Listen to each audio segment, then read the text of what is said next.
Use the restroom really quick. I ate as much as I could. No, I didn't smell it, but I can't wait to hear about that though, Damon. I felt like I was at the E2 with them young dudes. Cause I said, man, out of all the places, Damon out here with these young fellas. Yeah, man. But see, everybody, the old heads still look down on him, man. At the club. They done ran into the club now. You know, Man. overpressable. I'll tell you all about it. And that's even cooler. You go back to Steve, so. Man, we went to the same high school. We didn't really know. And I met him through Angie and his wife. Remember Angie Howard? Yep. The link, we lived in the same building. Wow. Different towers. Yeah. Yep. Wow. It's a very interesting tale. What year did you come out of? I don't, that's not for public consumption, but what year did you come out of? Class of 82 when I transferred. 82? Oh, okay. Yeah. But they swooped me to death now that I made it. Oh, so you know E.T. and all that. I don't know none of them niggas, man. Huh? I don't know none of them cats. I was a, Dwayne Woods and all it was a whole squad. So what class was you? 81? that. Eddie? 80? Yeah, I'm with the elders. I'm with the elder statesmen. Start that up. We got some good ones though, man. I think you get a kick at especially like this Damon Williams, that's the NBA player. How many people confuse you with dude? Oh, right, yeah. There's a guy that played ball. I think he's overseas or whatever. Yeah. And then my son played ball. And so, not pro, of course, but so his stuff would come up with overlap. Actually, Right. I got a big Damon shot. Growing up there with no We Damon, I had didn't know to know nobody for named the Damon. records, man. Now everybody named mama named Damon. Doing things too, in the way. Using my dad's Twitter name. It goes what? Like it was winter. Right. Or but What was the name? well, Oh, the record. Oh. Yeah, the record. So, Damon, the way we've been doing it is you would just be there, like, kind of leaning up on the table with the mic directly towards them. Towards them. Yeah, so, the other way. Drink champion. Oh, Yeah. no. Exactly, yeah, so you can, and you can speak like this close to it. Yeah, that feels pretty Yo, good. Ferris, cue the music. Be like, oh hell no. What you say, Ferris? Hey, Chicago, nigga. Right. Would that be hilarious? Just came out and we had him in a chamois suit. Exactly. You know? Come out like a game show. But wait, there's more. There's There's more. Chicago, nigga.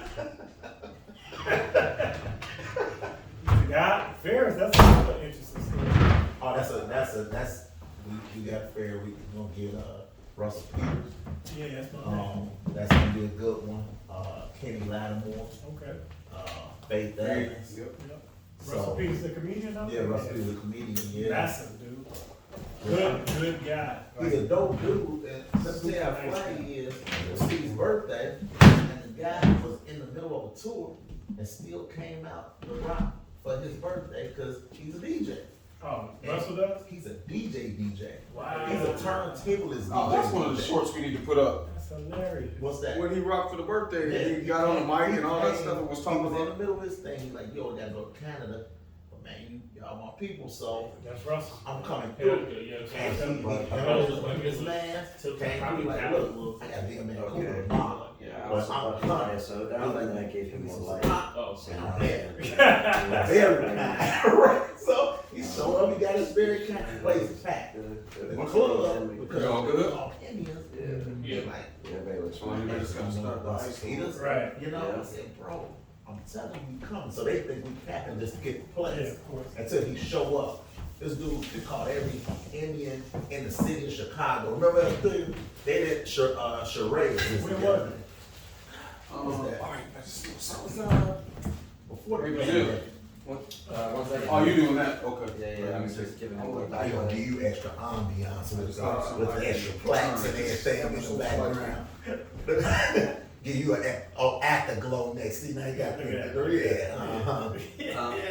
And then they use you in the middle to balance out these ball heads. I like it. Yeah, to balance out the ball here. I like it. Cool. See, that'd be dope for the show. They have the barber right here and just cut Skip's his arm was in my shot. You'll be rocking that. That way you don't have to do You can so monitor much on the that. editor. Alright, so just to make sure you guys are speaking into the mics. Mike, sure. My placement is good. Looks like everything is My play rolling. right here. Right amongst here. Okay, Oh, yeah, absolutely. What was that That's the table. email or text sound we were hearing before, was that off of somebody's laptop? Remember we were hearing some dings when we were just talking?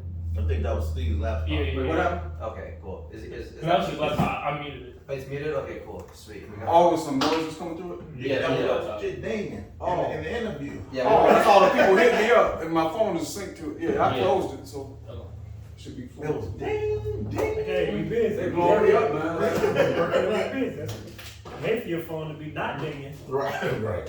When it stopped dinging, you done. Yeah.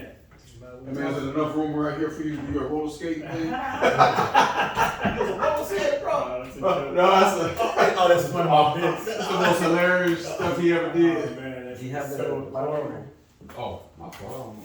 Wait a minute, Brazil. It's almost like I'm graduating the beer. Who wants a beer? Right, Who wants a beer? Beer crew. They drink and do the look. What job you know you go to the shop and they give you here's a bill, welcome to work. Right. Whenever you get Latinos to work for you, you just throw them some beers and it works out. Right, push that door. That's Push that door closed. Oh, good. There it is. Now the shots, right? Doors. Did you load them already up, Brazil? You did. Yeah, everything is rolling. Okay, cool. Hey, Brazil. What you mean? We all. Wait, is Skip, are you Damon? leaning in all the way you gotta be? Me? No, Skip. I was gonna say maybe. Is that as comfortable as you're gonna sit? Yeah, that's it. I wonder if you should come up on mine too, just in case I cut my hair. Oh, I guess I'm not. tired. Oh, no, you Nah, can fit all the way through. That's Good. Yeah. Oh, you putting his arm back up? Slowly, you know. Putting his arm. That's just coffee. That's fine. Because you're more likely to lean down. Right. That's what somebody More said likely. when I said the thing. More I'm likely. like, man, Yeah. that look awful. So you just gotta move your mic safe. You know, that ain't no Starbucks. Yeah, you just gotta bring your mic towards Check, Skip. check. Bring it like this way. Yeah, there we go. Michael, Check. Alright, and then let me see, Steve, let me see your line of sight with Damon, please. Do Yeah. Yeah. Okay. check. Oh, yeah, looks good. Looks clean. Check. Okay. Cool. Everybody looks clean. Right. good. Shot. Yeah. Okay. Alright. Good You Mike. got real coffee on there? Yeah. Yeah. I got the same thing you got, bro. Here we go. I'm graduated from the water to coffee to the water to the. You ready, Steve? Mm-hmm. Yes and no. This is how we be on and wise. You know what I mean? You ready? Um, What's up, everybody? Welcome to the SNS Chicago podcast, where hustle inspires hustle. Man, we have a special guest today. This is incredible, and we're excited to have him here. What's your name? I'm gonna tell you my name in a minute, but I'm gonna lead into this. No. Let me No, lead you supposed to say into what my your name. name is. Nah, I ain't gotta say my name yet. Oh, no structure? No, none. Oh, okay. I love no You structure. love no structure? This is how we argue like this all the time. Hey, listen. Who he is? They gonna be like, who he is? I'm about to tell him who I am after I tell him who he is. Come on, All right. let's get to that first. My fault. Let me tell you who y'all is. This is S&S. It's Skip and Steve. Or is it Steve and Skip? You never know. Well, it don't hey, matter. look, Right, you okay. toss it up in the air, but listen, we have Damon Williams, entrepreneur, comedian, club owner, belly dance. He do it all. I'm telling you, this guy. But outside of that, he's an incredible guy. I am Shannon Skip Science, Steve Silk Hurley. and we're here, you know. And this is exciting because it's unscripted. It's something that we wanted to do with this podcast. Damon, it is incredible because we didn't want to just grab guys who were hot at the moment. We wanted guys who's been hot for a long period of time and have longevity in the game and have something to offer, not just to current entrepreneurs and guys that's out here doing their thing, but Right. also these young dudes. Yeah. You know, so that's why we wanted to get you here and, you know, have a conversation. I know you got history with Steve. I know you guys are drinking, you know, what you got? Beverages. Little beverage in your Never cup. know who, Little beverage in your Never cup. know who the sponsor might be. Yeah, So you never know. beverages, generically You speaking. got beverages. So therefore, if you want to jump down and you want your beverage to, you know, Have push us through. superimpose over that little blurb and we And- say drinking. voice said. What Whatever the it voice said. is. See what I'm saying? Yeah, so you can holler at him. Stay on. I'm gonna drink my Why beverage. you say, man, so Damon Williams. Steve I met you at 5050 Lakeshore Drive, I believe. Yep. Had to be back in a long time ago. Yep. I was living there and met you Yeah. through a mutual friend. Mm-hmm. What was going on around? Actually, how did you even get to that point? Because I think when I met you, were you doing comedy? No, you weren't even doing comedy. Neither. Yeah. Yeah, so I just met you. Yeah, thought you were well, a funny guy. The young cool lady guy. I was dating, Angie Howard, Mhm. is friends with your wife, Right. and you all were all a great crew of people. And she kept telling me she knew Steve Hurley. I'm like, yeah, Steve Hurley, you don't know. It turned out I moved in the building, and you're in the building the other tower. So Oh, we wow. became neighbors that way. At that time, I was still working at City Hall. Oh wow. Yeah, I worked at City Hall for about 6 years, and then I left there and opened a Subway franchise. And, Oh, wow. but That's right before I left City Hall, though, I decided I wanted to be a rapper. Yeah. Yes, he I did. heard a little bit about this rapper Yeah, story. so Steve was in the building, and Angel's like, well, I can talk to Steve. I'm like, yeah, talk to Steve, right? And Steve was hot. I mean, this is jam silk. This You know, is this is fish grease thing. Right. And to digress, like the way your intro was for me and the way I just said that, it's not like we didn't continue to do what we did and be who we are, but you have your intro period, and that was Steve's, the coming out party of the, Steve Hurley sound. They took over Chicago, so I didn't think I could get Steve Hurley to mess with me. I had to wrote some notes on a piece of paper, and I ended up, but I had the money, so. Right. Steve could care less. Right. Steve, he was a technician too back then, because we would have a musician playing the guitar, and he'd be on the board music quartet studio way out there. Tanglewood, come was on, it- Brookfield. Yeah, Westmont somewhere, or something like that, way out, wherever it was. Brookfield, bro. Yeah. Yeah. I know somebody broke in my car and stole my. I had a passport, Oh. radar detector. They broke in my car. We was in the studio. We was so soon you come out, your whole car could be gone. But yeah, so I got my window wow. broke out. But it was all right, I had that bread back there because I was an entrepreneur on many fronts. She introduced me to Steve, and I said I want to rap, and he went in the studio. We put a song together, and then I had more tracks, but he ain't had time. He said I can do you out. He passed me off to M-Doc. Plus M-Doc was trying to buy a car, so I bought M-Doc's first Toyota Celica Oh. with 4 tracks that I still have that y'all gonna upload so I can find it at the world hear 'em. So we've been rocking ever since then. But we went to the same high school, didn't know you. Yeah.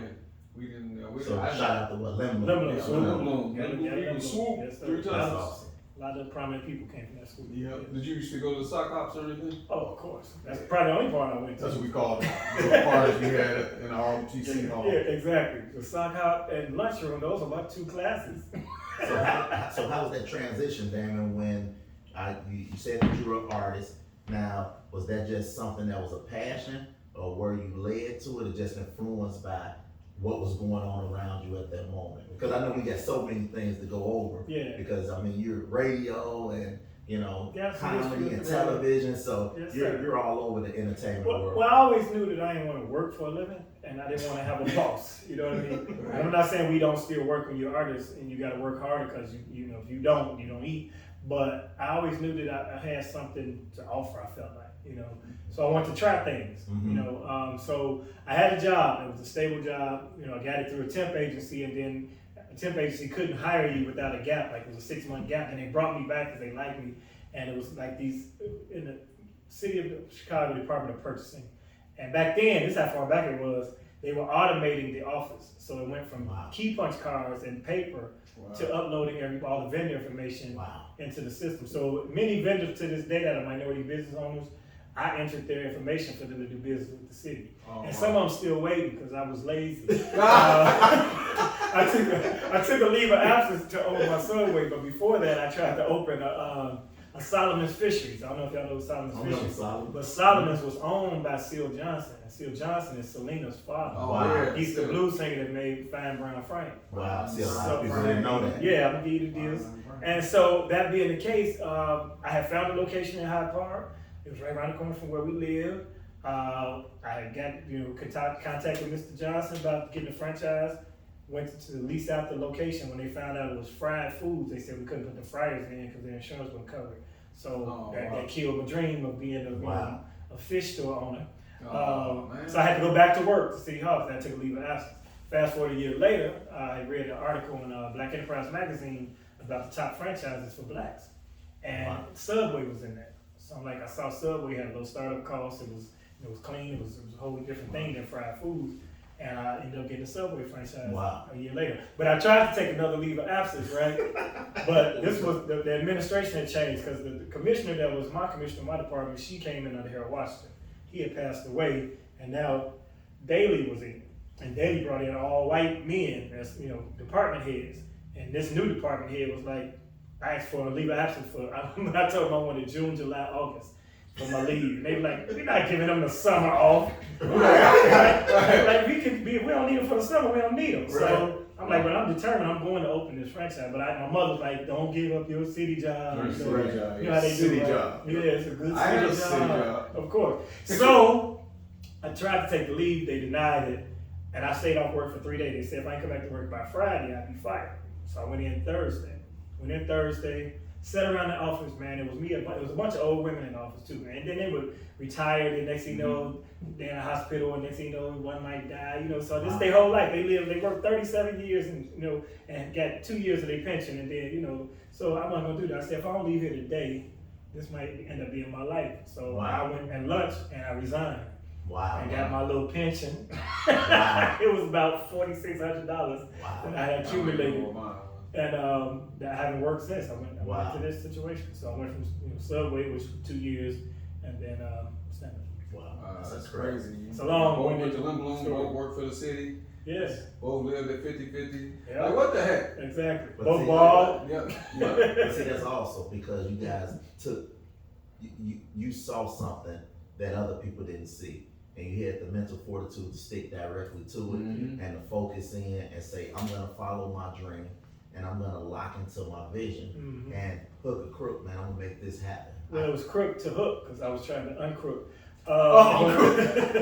But what's crazy about it is, man, my rap style, that was the hip house generation, right?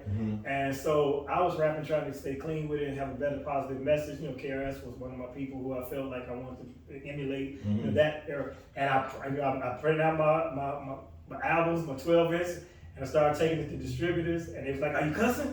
Like, nah, I ain't doing all that cussing. Oh, ain't nobody going back. This was, that's when NWA had just came up in the fold. Right. You know what I mean? So that's why I got distracted, or I lost my determination to rap because it wasn't taking off long enough, quick enough, I should say. Comedy, once I just stumbled into comedy, as soon as you grab a mic and tell some jokes, if you get it done well enough, you can find a circuit to at least go do that. Anybody will listen to you rap, Right. You know what I mean? Back then, especially, if they know you don't want to hear you. So that's why I ventured into comedy, and I felt like it was a better lane, and I'm glad I did. What was that first spot that you broke out of in comedy? So what I did is I knew about All Jokes Aside, which was the premier spot. It's one of the greatest comedy clubs in the history of black comedy, and there's a documentary people should check out called Funny Business of Black Comedy, and funny is spelled PH. But I went to a place called the Close Up Piano Bar the night before because it was a smaller joint, it was off the radar, just to practice. Tried it, it went all right. I went home, practiced in the mirror as everybody does. But that night I met George Wilborn. Oh, wow. And George the house MC at All Jokes Aside. He happened to be there working out is what we do on open mic. Also, what he didn't know, and I had never met him before, but he's my first cousin. Wow. Yeah. But my father told me he had a nephew that's doing stand-up. And I'm like, well, that's cool, And then just so happened he was there. So he walked me through the door at All Jokes Aside, got me on the mic, got me on the list, and we bonded immediately, and you would think we grew up together. So that's how I got in the game. Wow. Now, have you always had that sharp, clean-cut image? Because I've seen photos of yourself and your pops, and you guys are some sharp dudes, you know? Pops. So is that something because every time we see you clean, you know what I mean? Well, especially early on, man, because I came up in the Def Comedy Jam era, which is also a very hip-hop era. It was the cross colors and the baggy, oversized clothes and stuff like that. But I felt like people respected you more when you wore a suit. So at City Hall, I wasn't an alderman or an executive or a council member, but I know that people saw them walk through the hall in them suits. and they couldn't differentiate me from them if I dressed like it. You know what I'm saying? Right. They say you dress the part for the job you want. You know? Right. So I decided to go that way on purpose. And then it's show business, you know, so you should be dressed better than your audience, especially back in those days, because they paid money to see you then, you know. So that's how I ended up getting the Kings of Comedy tours, because they all wore suits. And it's another interesting story we can get to at some point. Wow. Yeah. Well, what is that story? That's interesting because Okay. I love the segue because I was going to bring that up a little later on. That's why I said, yeah. But I think that is a great segue into it because a lot of people do know the Kings of Comedy, and even some of the young folks, they don't even know who the Kings of Comedy are. Right. Because obviously, rest in peace, Bernie Mac. Indeed. But I think that you being on the front line of it and having a bird eye view and being a part of it, from the Def Comedy Jams to the Comic Views to the Kings of Comedy, you're not some new guy. So yeah, that's the progression. Actually, Comic View launched my career in '94. It was a competition at the time, and I didn't win the first time. And I went back in '96 and I won. Then I got Our Special. Cedric the Entertainer was the host of my episode, so that's me and Sid had already bonded and all jokes. The thing about all jokes aside, I got a chance to meet and bond with some of the greats of the business because they all came there. So they knew. So they were looking for opening acts in each city because the original Kings of Comedy was Guy Torrey was hosting, Steve was the headliner, Bernie was in the middle, Sid was the first guy. Well, it wasn't working out. You know, and Steve had just told Shannon Sharp on his, and he's like, man, they was putting it on me. You know, I had to go up last every night. Right. Bernie Mac ain't nothing easy to follow. So they changed the rotation, then they added D.L. Hughley. Now Steve was the host. So Steve being the host, he's still Steve Harvey, so he ain't trying to come out first to an empty, a cold house, or he was still being seated. So they needed an opener for that. But they thought they could just find a comedian in every city and just throw somebody up there. But a show of that magnitude, you don't want to take a chance with somebody going out there. And whoever starts the show sets the tone for the show. Right. Oh, wow. So they gave me an opportunity in Detroit, and there's another guy. And the promoter, Walter Latham, was like, if you do well here, I might let you do another one or two of them, maybe even Chicago. Right. I went in there and did my thing, because I had been a veteran at this time. Right. I came about 10 years. Went in, went up, I was dressed appropriately, because I had a tailor. Right. I'm wearing suits. And so they decided between me and one other guy, his name is Mike B, aka Mike Britt, out of New York. 30 shows were remaining. And they were like, okay, we're gonna let y'all split these 30 days. But he kept coming to shows, like it was the Jersey era. He wearing baseball jerseys, basketball jerseys. And they're like, you need to dress up. Like, I ain't comfortable like that, so I gotta do me. They're like, okay. Yeah. Do you? Yeah, right. And we'll do Damon. So I got the rest of the tour. So I got 30 dates, include Chicago, Madison Square Garden, New York, the Forum in LA, and I got to see this comedy thing from the mountaintop. You know, Martin Luther King said, I've been to the mountaintop. I saw it at the highest height level, arenas, Four Seasons, Ritz-Carltons, some of them had private jets and things of that nature, so they were flying around. So that's how I got on it. But Jamie Foster Brown, who had Sister Magazine, when we got to New York, she came backstage and she said, okay, I want to interview you guys. We all know Bernie, we know Steve, we know DL, we know Cedric. How did he get on this? Where did he come from? Right. And DL had a diplomatic answer. Well, you're a funny cat, sharp guy. Blah. Steve Harvey said, the man had a tailor. He said, anybody who had a tailor could have got on this tour, but the man had a tailor. Yeah. He jumped right there. Steve always kept it real, but he said, the man had suits, but he also endorsed me when I went out to be the replacement for him on Showtime at the Apollo. After he left, I was one of the 3 finalists for that job. Oh, wow. Yep. So now how was that experience? Amazing, because I hadn't done the Apollo, but early in my career I did a show called Apollo Comedy Hour, which was filmed at Apollo.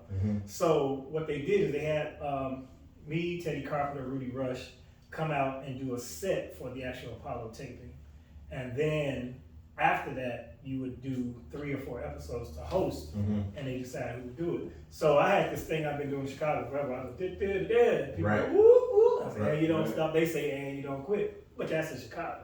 I'm hosting in New York. I'm at the Apollo, and they don't even know Steve ain't there yet. They just know they coming in, they in line to see the Apollo. Right. So I said, well, first of all, how am I gonna get these people to do this thing? Second of all, I need to break the ice. And I tell young comedians this: if you're doing a taping or even a show that you might be on that people don't know you on, every show taping and every show they line the people up and they load them in before the taping. That means they're out there. That's the audience. There's your audience. I went out there Right. and told them, I got this thing I do. I go, did. I need y'all to go, whoop, whoop, and you don't stop, and you don't quit. If y'all don't do it, I'm gonna look stupid on TV.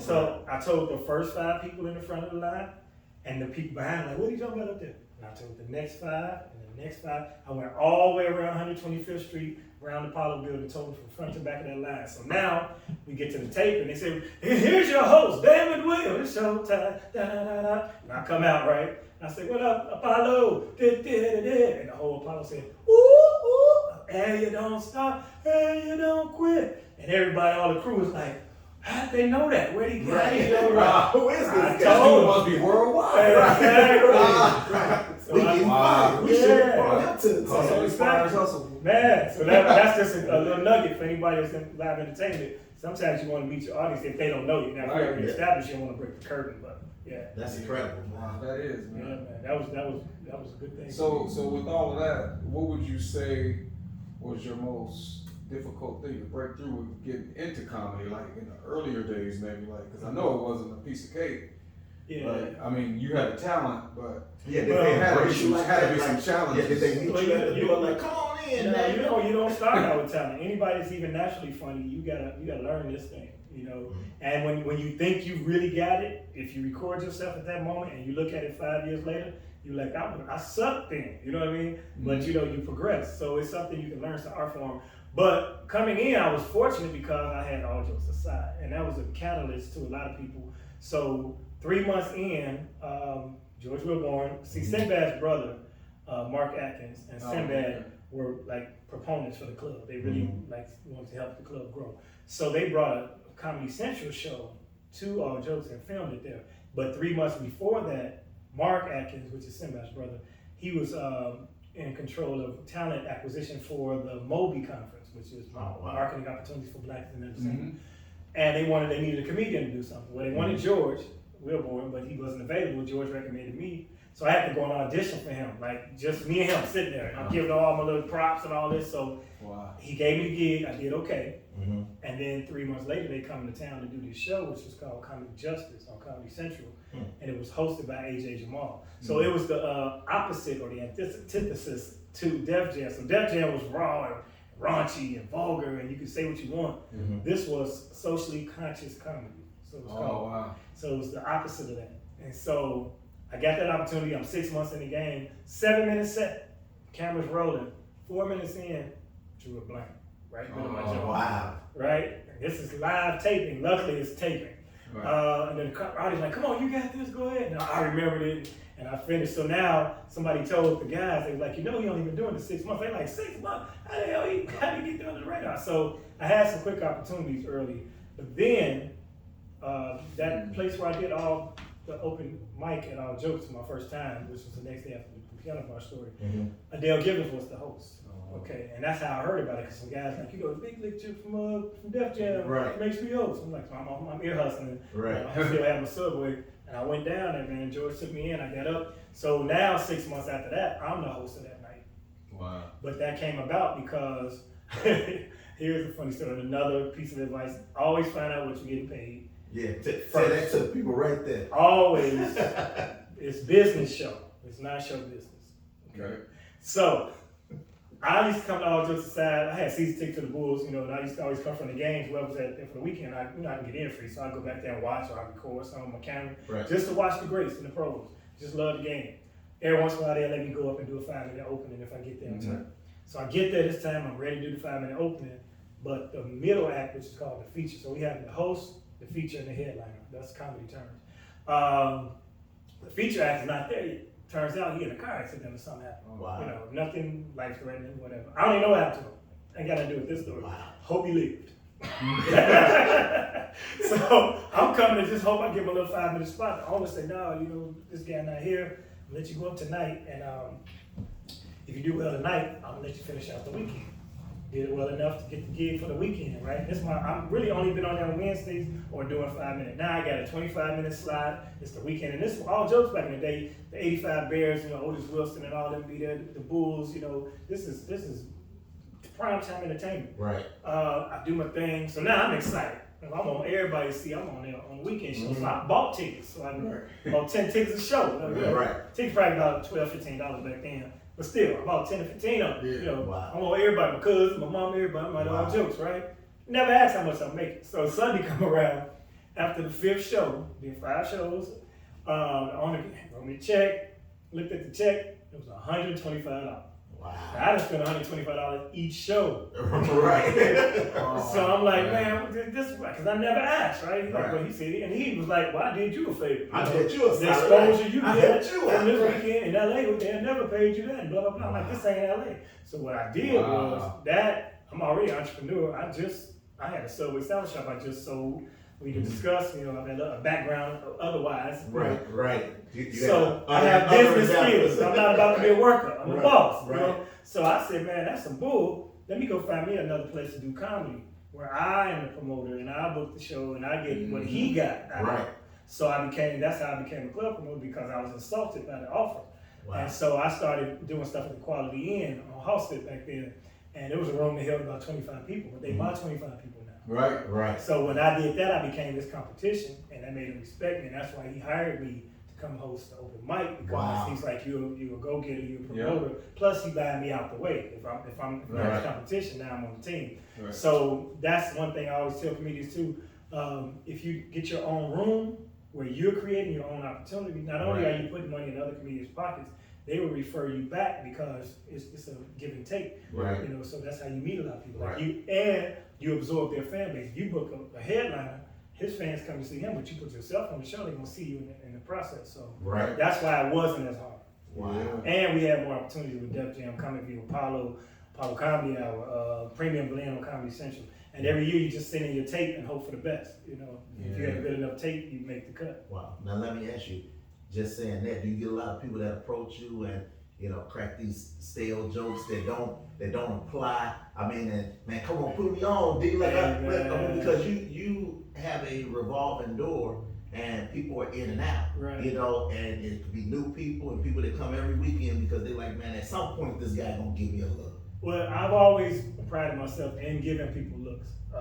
And when, just like I was just saying about how everybody was sending your tape, what I decided, after me and B. Cole, we went to a Comic View in '96 and we won. Mm-hmm. So they narrowed it down to 5 comedians. Those 5 comedians would get their own hour special, and then they would pick the so-called best one and let that person be the host the next year. So me and B. Cole came home champs, you know, so, Right. and we were the first 2 to win that type of level. And that year was 3 Chicago comedians, me, B. Cole, Cheryl Underwood, because Chicago has a plethora of great comics. I can list, it'd take me 5 minutes to list them all. Oh, wow. Hope Flood and Montana Taylor. Well, they rigged it and gave it to Montana Taylor. And I found out it was literally rigged. It was rigged. Anyway, but we came back. So I said, now that I got the plug, I know who and the channels. Instead of everybody sending individual tapes, let me just hold an audition at, of course, the space where I'm promoting the show. All jokes on Wednesday, TNT Comedy Hook, and Lansing on Thursday or whatever. And not only am I giving them an opportunity, I'm selling tickets. You know, Right. it's the BET Comic View audition. Right. It don't matter who they're, they coming. They coming, right. So you got, you market everything you can. Right. So I sold out shows, and we recorded everybody. We sent in one singular tape, and then they went across that tape and picked multiple people from that tape. Wow. Whereas they might not even gotten to those people's tapes. And on those tapes were Leon Rogers, Marlon Mitchell, D. Ray Davis, Laurel, who else? JD, B. Cole, well, he didn't have to do it, but just a song. It was a bunch of comedians from Chicago. Right. One year it was 26 of us went together. Wow. Yeah. Matter of fact, the guy who did our flyers actually got selected too. His name was Flyer Dre. Dre even got picked because there was like a little LA boycott going on with comedy, because Comic View was bogus on the pay. Now that's interesting because I know you were talking about your relationship with George, and then I've known you for a real long time, even from the V103 days, Absolutely. WVAZ, WEJM, Indeed. and we had a crazy team and a crew. That's when Wonderful roll times. call was popping. Great It was a times. great time. It was Yeah. Max Myrick, Yeah. AP, Yeah, you Don. know, and Don. That's when it was evergreen. Yes, you sir. know? Yes, sir. Yeah, so we've been around it for a little bit, and it's kind of cool to see the transition. But what was the difference between, I guess radio and I guess being live and in front of these people, because it seemed like you just tackled both of them the same, and you've been very successful in both. Yeah, it's always- Well, radio was the goal because Tom during the morning show set the mode for a morning team where you have a host, the news person / lady voice / she was the serious factor, and then you had a comedian sidekick. And so, and I knew if I got on a radio show, now I can talk about my shows. So the radio was the only way to promote back then. No social media, and radio was high. You wasn't just about no commercials like that. So we was out hand in hand with the flyers a lot. Right. A lot, right? Flyer and the billboards on the poles before they made you start finding you for putting them up there. So I know y'all did all that with the house music stuff. So, but it was always a goal to get on radio, man. Just to be on radio. I tried to do GCI. Elroy gave me one audition, but he said my voice was too high. Because I had that Rick Party, W1075, WGCI, and I'm like, I still think my voice too high. Sometimes I hear on my stand-up, I be like, Your voice is identifiable, man. Yeah, now. Yeah. What's it now? Yeah, but still. Back then, Exactly. So, now they know me through the drive-thru. I pull around, I thought that was you. I put you some extra fries. And my number. But Tom Joyner being who he was, man, and I saw what he was doing for J. Anthony Brown, who was the greatest comedian ever on radio, period. I don't care who else do radio for the rest of your life. You'll never have a quick-witted, funny dude like J. Anthony. And I just saw him this weekend. He came out to my show in Atlanta. Wow. But I definitely, the difference between the two mediums is the feedback. With radio, you just hope they laughing out there. Hopefully, if the people in the room are laughing, you assume that the people is translating. Right. But when you on that stage, you get it, and if you're not funny, you get it. Right. At least on radio, you don't even know you be laughing. And that's another funny story here. They be like, "You ran that, But radio, man, I also suggest to any comedian, if you can get any type of feature, it ain't got to be, you ain't got to be the anchor. But if you could do something like Tom Joyner, they let me through the door. Nikki Woods actually, who used to be here with Howard McGee. Gave me a shot with a feature called Seriously Ignorant News. It was every Tuesday, 5 minutes. Wow. And I had to go from my house to Kennedy King College campus. Wow. In the dark of night on 63rd of Halsted at 4:30 in the morning when nobody out there but the crackheads, me and the police. And hopefully the police would be there before the crackheads on 63rd. But I did it for free for 2 years. Wow. But the point of it was, as they introduced my feature, here's Damon Williams. Damon, where you at this weekend? Oh, Tom, I'm gonna be at the Funny Bone in Columbus, Ohio. Seriously, the news didn't go into my feature, so that was very valuable. Wow. It transitioned into whenever J. Anthony Brown was out, then Tom would let me sit in. Then Jay quit, or he retired, and Tom decided to fill his spot with 5 different comedians. So he gave Arsenio, Bill Bellamy, Shirley left the show. Sherry Shepard and Kim Whitley, Lavelle Crawford, they all had a day. And I'm like, man, I thought I was gonna get the job. And Jay was like, welcome, you got the job. Like, no, he brought in 5 different people and didn't give me one of them days at first. Wow. So, but they would always miss days and I'd fill in. So they called me the comedian behind the glass. Break the glass, here's Damon. So finally, in his last year, or maybe last year and a half, I got the Friday show. Wow. Right, so it's the Damon Williams Friday chair. And that meant I stayed with Tom until he retired. And on his last broadcast was Friday, my day. So I'm in there when Common called it in and Obama's called it in and people wishing him his goodbyes and all that. So yeah, so that was great. And me and Tom still hang out to this day. See, that's awesome, man. I was thinking about that too because I know you've been a part of his boat cruises. Of course, they going out this week, man. Yeah, both of you guys. You guys are like regulars out there. And that leads us to this Cayman Damon, man. Holla at us. Who is Cayman Damon? Because I mean, is that an alter ego? It's research. Hey, man, we pride ourselves on doing a little research, Hey, that came about because a buddy of mine named Rod Jefferson, and I'm not sure who connected me with Rod, but we were on the Tom Joyner cruise actually when I got the call from him that he wanted to start doing shows on Cayman Island at Margaritaville. So the first show, of course, I'm on it, I bring 2 other comedians, but I did such a good job. He said, well, why don't you just host it every time and bring 2 other comedians? So, and they was doing it once a month for a while. So I'm going to Cayman Islands. So, and so this guy came, and this guy, he always mispronounced my name on the radio. He called me Damon. So he's like, Cayman Diamonds back here. I'm like, no, it's Cayman Damon, man. But he named me Cayman Damon basically because I went there. So then the cruise stopped there a couple times, the Joiner Cruise, and there's another very prominent black cruise I do called Festival at Sea. In fact, they're the originators. They're on that 32nd sail. Wow. Tom is on like 26, something like that. Wow. They stopped at Cayman, and we always celebrate my wife's birthday during the cruise. And so by my man already living there, and I know everybody there, I told them a spot that I want to go to, and I just told everybody to come. So the whole ship came to this. It was a resort space without the hotel. Like they had the pool, they had of course the ocean, then it was food, and I had DJ Dollar Bill. He was on the ship, so he DJ'd. Dollar Bill, we see you. Man, and that thing was so lit. So the Cayman Damon stuck after that. I love Dollar Bill, man. You still rocking with Dollar? Just saw him. Well, he lived in Atlanta though. Yep. He met his lady that he lives with now. Wow. On the Tom Joyner cruise. Wow. Yeah. So Good yep. for y'all. I rock with Dollar. A lot of people met people on that time journey. Yeah, a lot of people can't talk about it either. Yeah. A lot of people can't talk about it. Yeah, I know. Remember they had the Might As Well night? Yeah. So was that? That was J.F.D. Brown that came up with that. Absolutely. So what Might As Well night is, it's a 7-night cruise, right? Right. So we come back Sunday. So Saturday night is, ladies, you know this man been following you around all week, trying to buy you a drink, trying to get some man. Well, it's Might As Well night. The guy you've been looking at all week didn't want it. Might as well. Right. So Might As Well night was get wild. They had a pajama party. It was crazy. Was it great? So Might As Well that was a thing. Yeah. This was for It real. was a routine at first, but then it became a thing. Yeah, it went from a joke to Might As And Well. I bet everybody's The Might As Well was happening anyway. Yeah. So I guess he was like, Some people already do went. a routine about this right here. Right. Yeah, the funny thing about that shit, because back then, people didn't carry their phones as much because, the cellular service was so high and they didn't have a signal, blah, blah, blah. Right. So you had to get somebody's cabin number, if you met somebody, right? And then once you get the cabin number, then you call the cabin, you can reach out to them. Well, once cruise, the phones went down.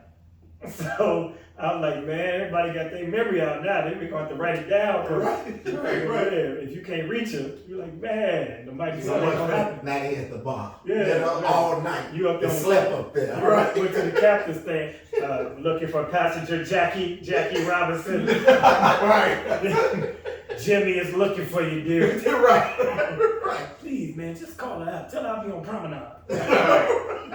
Now the cruise we won Royal Caribbean when we hung out, and they had this. The promenade deck was like where the last party was. I think we danced to that was Might As Well night. And we Because I think he talked about it in the routine. Yeah. And And we were up, and he was DJing some, and then we were dancing, and George Daniels, oldest guy on the ship, still up. Still. We love George. he stayed up for Charlie Wilson at 4 o'clock in the morning. Yes. We're gonna do George, man. We call him front and You center got it. because George, man. But you know what? Respect to George, and I want to say that. And we've all connected and been a part of different projects together with George. Yep. Man, we love you, George. We really do. OG legend, shout out. Dude. And on top of that, he is one of the most professional people. I mean, that guy will beat you to your own video shoot. You remember? Yeah, you better be on time because he's gonna be there before George is you. prompt, man. We 106, Soul 106, when they first launched, they wanted to have a van to go out and meet the people. Mhm. So they put me and George Daniels on the van.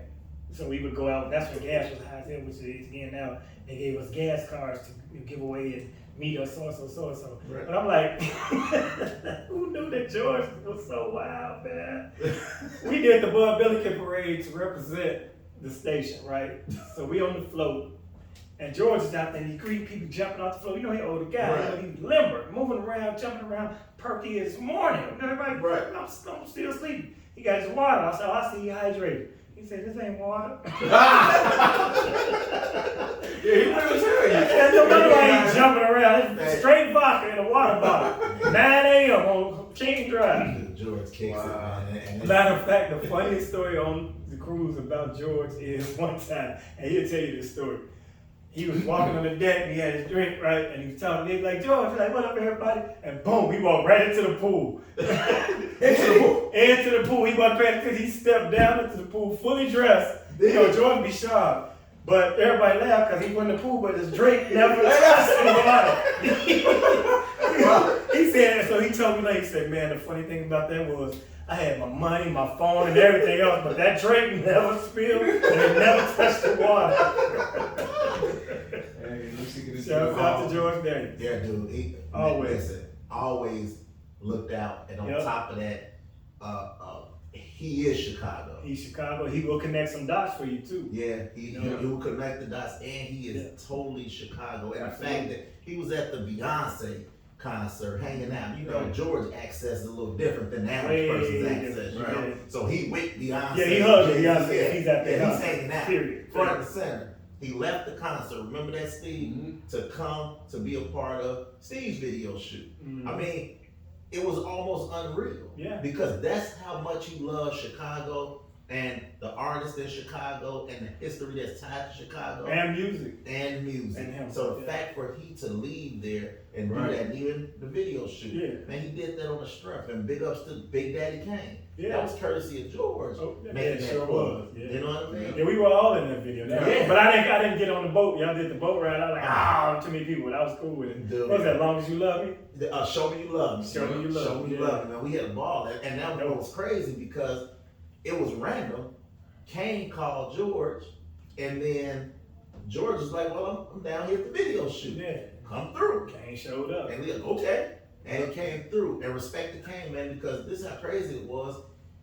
We went through the process, did that whole freaking shoot, and the communication and the connection that we created, Mhm. and the bond and the friendship. That was fly, man. So Yeah, big yeah. ups to you, Kane. You didn't have to Yeah. do that, bro. And Me we and him still appreciate chat that. too. I met him on Yeah. the cruise first time in person, but we talk all the time. You look through my timeline on all my socials. He's commenting, you know. Yeah. I mean, his wife, my wife, you know, Kane, real dude. He's a He is, real he guy is. and a stand-up professional. Yep. And he's a man of his word, man, and respect for that. And you know where we at with that, Kane.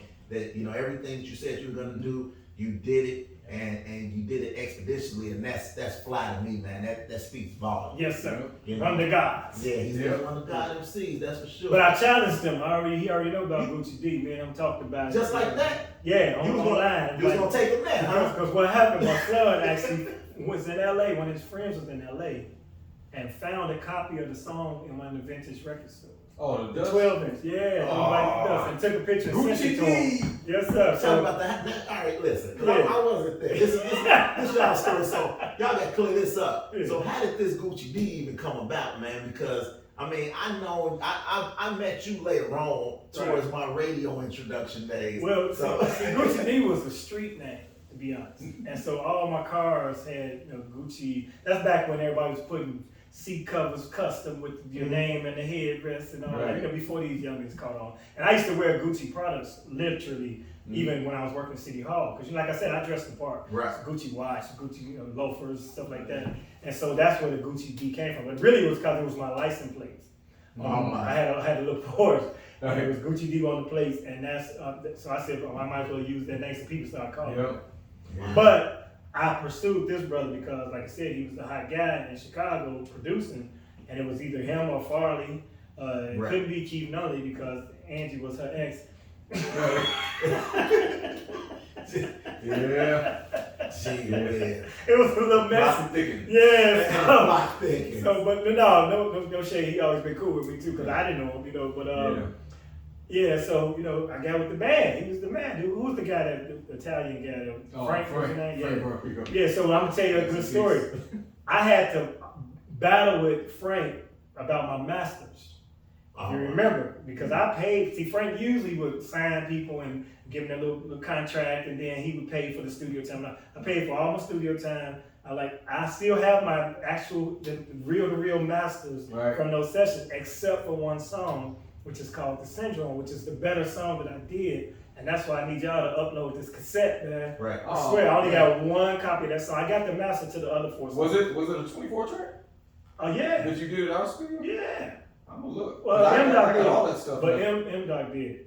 Oh, but I still might have it. You should have it. I asked him about it because, you know, he out in L.A. doing I his got a thing. lot of stuff. Bruh, look up Syndrome. If you find that, that'd be awesome, man. 'Cause- I got you. but I took my masters. You might not have it. Oh, I thought you were looking for it. Yeah, I am. No, I have that. I kept all my masters. Oh, I understood you had everything. Yeah, they all on reel to reel. Oh, okay. Yeah. That's so awesome. you didn't have a way. Look, y'all probably had files back then, like What year? You ain't had time to deal with it though. This is like 88, 89.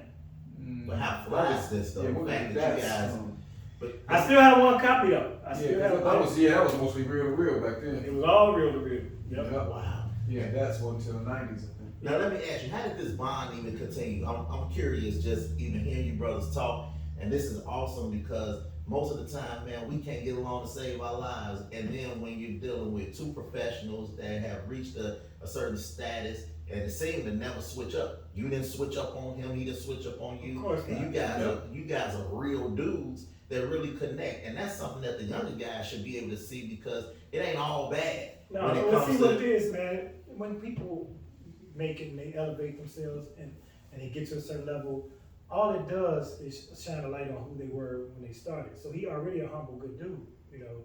And so Steve, he didn't have to take time. He didn't have to hear about what I was trying to do. This is my first ever song, and he's Steve Hurley, like you rap, yeah, whatever. A lot of people do, but you know. Right. So by him being so gracious, you know, and us having a connection between my girlfriend, his wife, we were neighbors, you know, and then we went to the same high school eventually. So the Alumni Association has put us back there. Then the Tom Joyner connection, and Yeah. you and Doug Banks as well, Yeah. may he rest.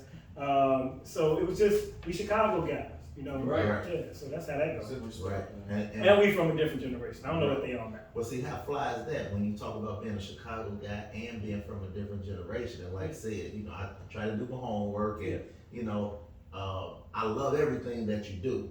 But then I also rock with my Chicago people. Like you're saying, Chicago be everywhere. Chicago be everywhere. Chicago Team be shots everywhere. everywhere. So I'm sitting here online and I'm scrolling through and then I see you on this corporate clip, you know, Black Chicago be like whatever episodes, he on a trillion episodes. and shout out to corporate man because I think your work Corporate is with a K, by incredible. the way. With a K. Yeah. And your work is incredible. I think it's authentically Chicago. And the fact that you were involved in that, like, how did that even come about? Because you guys are like Man, multi-generational. multi-generational, Right. and he's tapped in right here, right now, in this world of technology, AI, social media, et cetera, so forth, and to see you not miss a beat and to fit in. You didn't come off like the old dude in the thing, like Right. you were part of the. You were part of. Well, I have a hat on, so that made me look at least 10 years younger. Once they see me, Right. they say, no, he old as hell. No. But one of the comics I think may have referred me to him.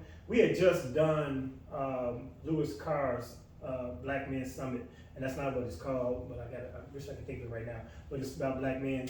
And so corporate was there, and I was the host of some of the seminars. I think that might have enlightened him. But I'm, you know, I'll give you an example of how that came to be. That's just like when Friday was made and they found John Witherspoon, right? Mhm. He wasn't old as he is toward the end, but he was an older generation comedian. But out of homage, you know, he was Pops. Mhm. So I believe that my standing in this city and my longevity and the fact that I never leave and I'm always talking Chicago, I'm always referencing Chicago. I think they gave me some shine that way, and I did it because to tap into his following, which is massive and younger.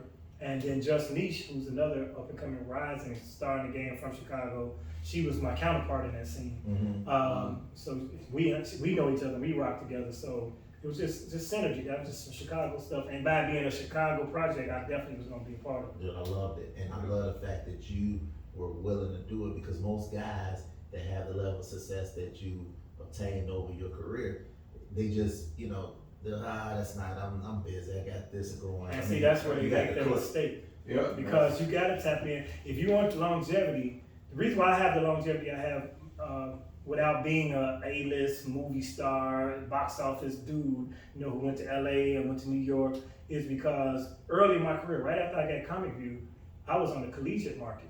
I went straight to college, and you know, homecomings and Black History Month. If you a DJ or a comedian back then in the '90s and the 2000s, they had huge budgets. Right. It was consistent. I didn't have to go to LA and sleep on the couch. I didn't have to go to New York and stay with somebody. I was working. But the beauty of it is, if you were in college from '96 to 2007, who are you now? The consumer. So now when I go to shows, I just took a picture this weekend. A guy, when I get to the rent-a-car, he was like, man, your name is Damon Williams, right? He's like, yeah, you came to my school, Jackson State. You know, he told me the year, he knew what else was on the show, you, Ernest J, Shorty, and Wow. like, so to them, we was famous from BET. Right. You know, if you got on BET in the 90s, black people knew. Right. When all these streaming platforms and this fragmented viewership, Right. if you got on there and you got on there consistently and you did a good job while you were there, you would work. You know, that's why Right. the game wouldn't have many obstacles. When you asked earlier, how'd you get in so fast? Yeah. Because I got to Comic Bureau. And so Right. now, you know, I did that for a good 10 years. Wow. And I'm talking HBCUs, mainstream campuses. You know, I did all the colleges, and now those people are in their late 30s, some of them early 40s. People walking up on me with a grown kid, like, yeah, man, I met my wife at your show, and this is our shorty. And one guy proposed to his wife at one of my shows at Holiday Inn, and now he got twins, and they are adults. Like his twins are adults. I'm 30 years in at this game. Man, that's interesting you say that, even when you bring up the consumer, right? Mhm. That's deep, because do you find it difficult for your colleagues to double down and support? Because at the end of the day, we're for-profit businesses, you know what I mean? Yeah. So do you find it difficult for people, because when you're liked and you are a humble guy such as yourself, people know you, you know what I mean? And you don't front them off, you know, like if you see them, what up? You Right. pick them up and keep it moving, or even stop for a minute and shoot the bobo. Of course. But do you find it difficult? And the reason I say that is because I was in Florida that time and run into you because I knew you were in town, right? Okay. And I'm way on the beach somewhere, but I'm still gonna make a play because I wanna come over and I wanna check out your show. Right. Because I'm from Chicago. And Chicago be everywhere. Chicago be everywhere. Let me tell you how flat Damon is.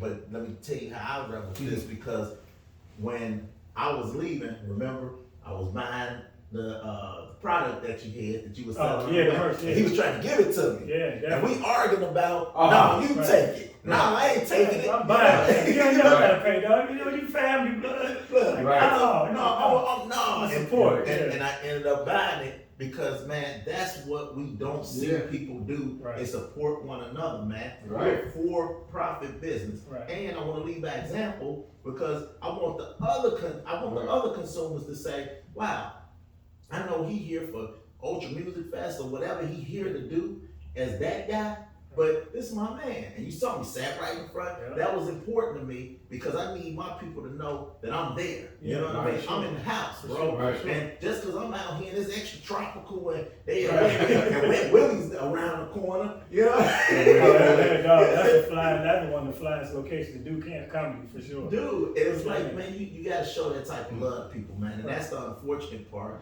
I was wondering, how did you feel about that when it comes to the level of support that you get, not just from the industry, people rock with you from that standpoint, but even from a consumer base, when it comes to supporting your endeavors like the club. I mean, I guess you can even talk a little bit about that, because we want people to know about the club, because it's something that you're doing, that you're keeping comedy fresh, relevant, and alive in the city of Chicago. And that is the whole motivating force behind it, because Riddle's Comedy Club in Alsa, first of all, it's a long-standing traditional name from the club standpoint. They've been around since 1990.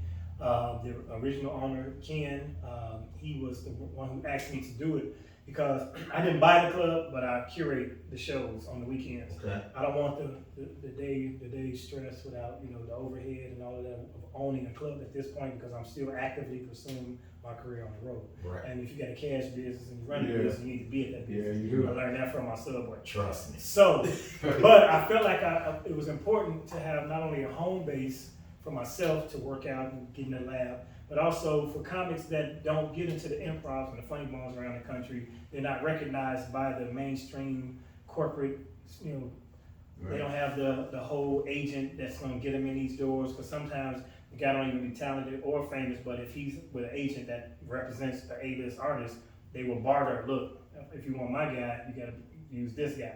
You know? Right. Well, that marginalizes a lot of us. And these are people from the comic field, Def Jam era, so I keep it grown. I've been incorporating the younger ones, like, so that's why I met the corporates and the young lady I got Memorial Weekend, which whenever they see this, it don't matter. You know, she's a social media comic, but she's been very diligent. She goes by My Cousin Tierra. So I'm meeting the new ones, and I always want to have a gateway and a place where I can keep my finger on the pulse of the up and comers, because the 1 minute you're up and comer, and the next minute you're T Murph. You know, Right, T. right. Murphy is on a TV show about, man, he was Right. just a little guy. Then he hit a lick with T. Murphy. You know, Lil Rel was D-Ray's protege, and D-Ray was my protege. Right. So, and now Lil Rel is an A-list movie star. Like, you know what I'm Right. saying? But you wouldn't have met him if you shunned him, like, that little dude, you know. Right. And so you gotta embrace that. And So he that's he was super humble too. Right. You know, because he was the opener for Russell at the Chicago All right. Theater. Wow. And he was just chilling. That's funny. Like when I say he was chilling, like they had a whole spread downstairs. Yeah. And we just down there hanging out, man. And he wasn't really in the mix of bothering folks. You could tell he was locked in. Yeah, it was all- Because he already probably saw himself and had a vision Oh, of he like, yo, said- I'm about to kill it. And that was fly because everybody was there. Kate, Right. what was it? Not Katy Perry, what's the, Milan, wait, what's her name? I forgot her name. Lovato. Demi Lovato. Demi Demi Lovato and Russell bring people out. yeah, the cats came out. They were just there hanging, you know, just down there eating chicken with everybody else type deal. And the Yeah, fact- so I mean, Chicago. I mean, we being Midwesterners, man, and being raised. He's from the West Side, Little Rail, South Side. You know, we all come from humble beginnings. You know, Steve. You know, he kind of was doing well when he was a kid. His father. I saw your father. Didn't your father work at City Hall? Wasn't he a commissioner? Yeah, he became commissioner, yeah. Yeah. So I knew your pops. But he still made us do all. Oh no, I know. I heard you tell about it. You couldn't stay out late. You couldn't go to certain stuff. Yeah. Yeah, he didn't spoil and us like I'm that. joking, bro. Straight up, you come from the stop.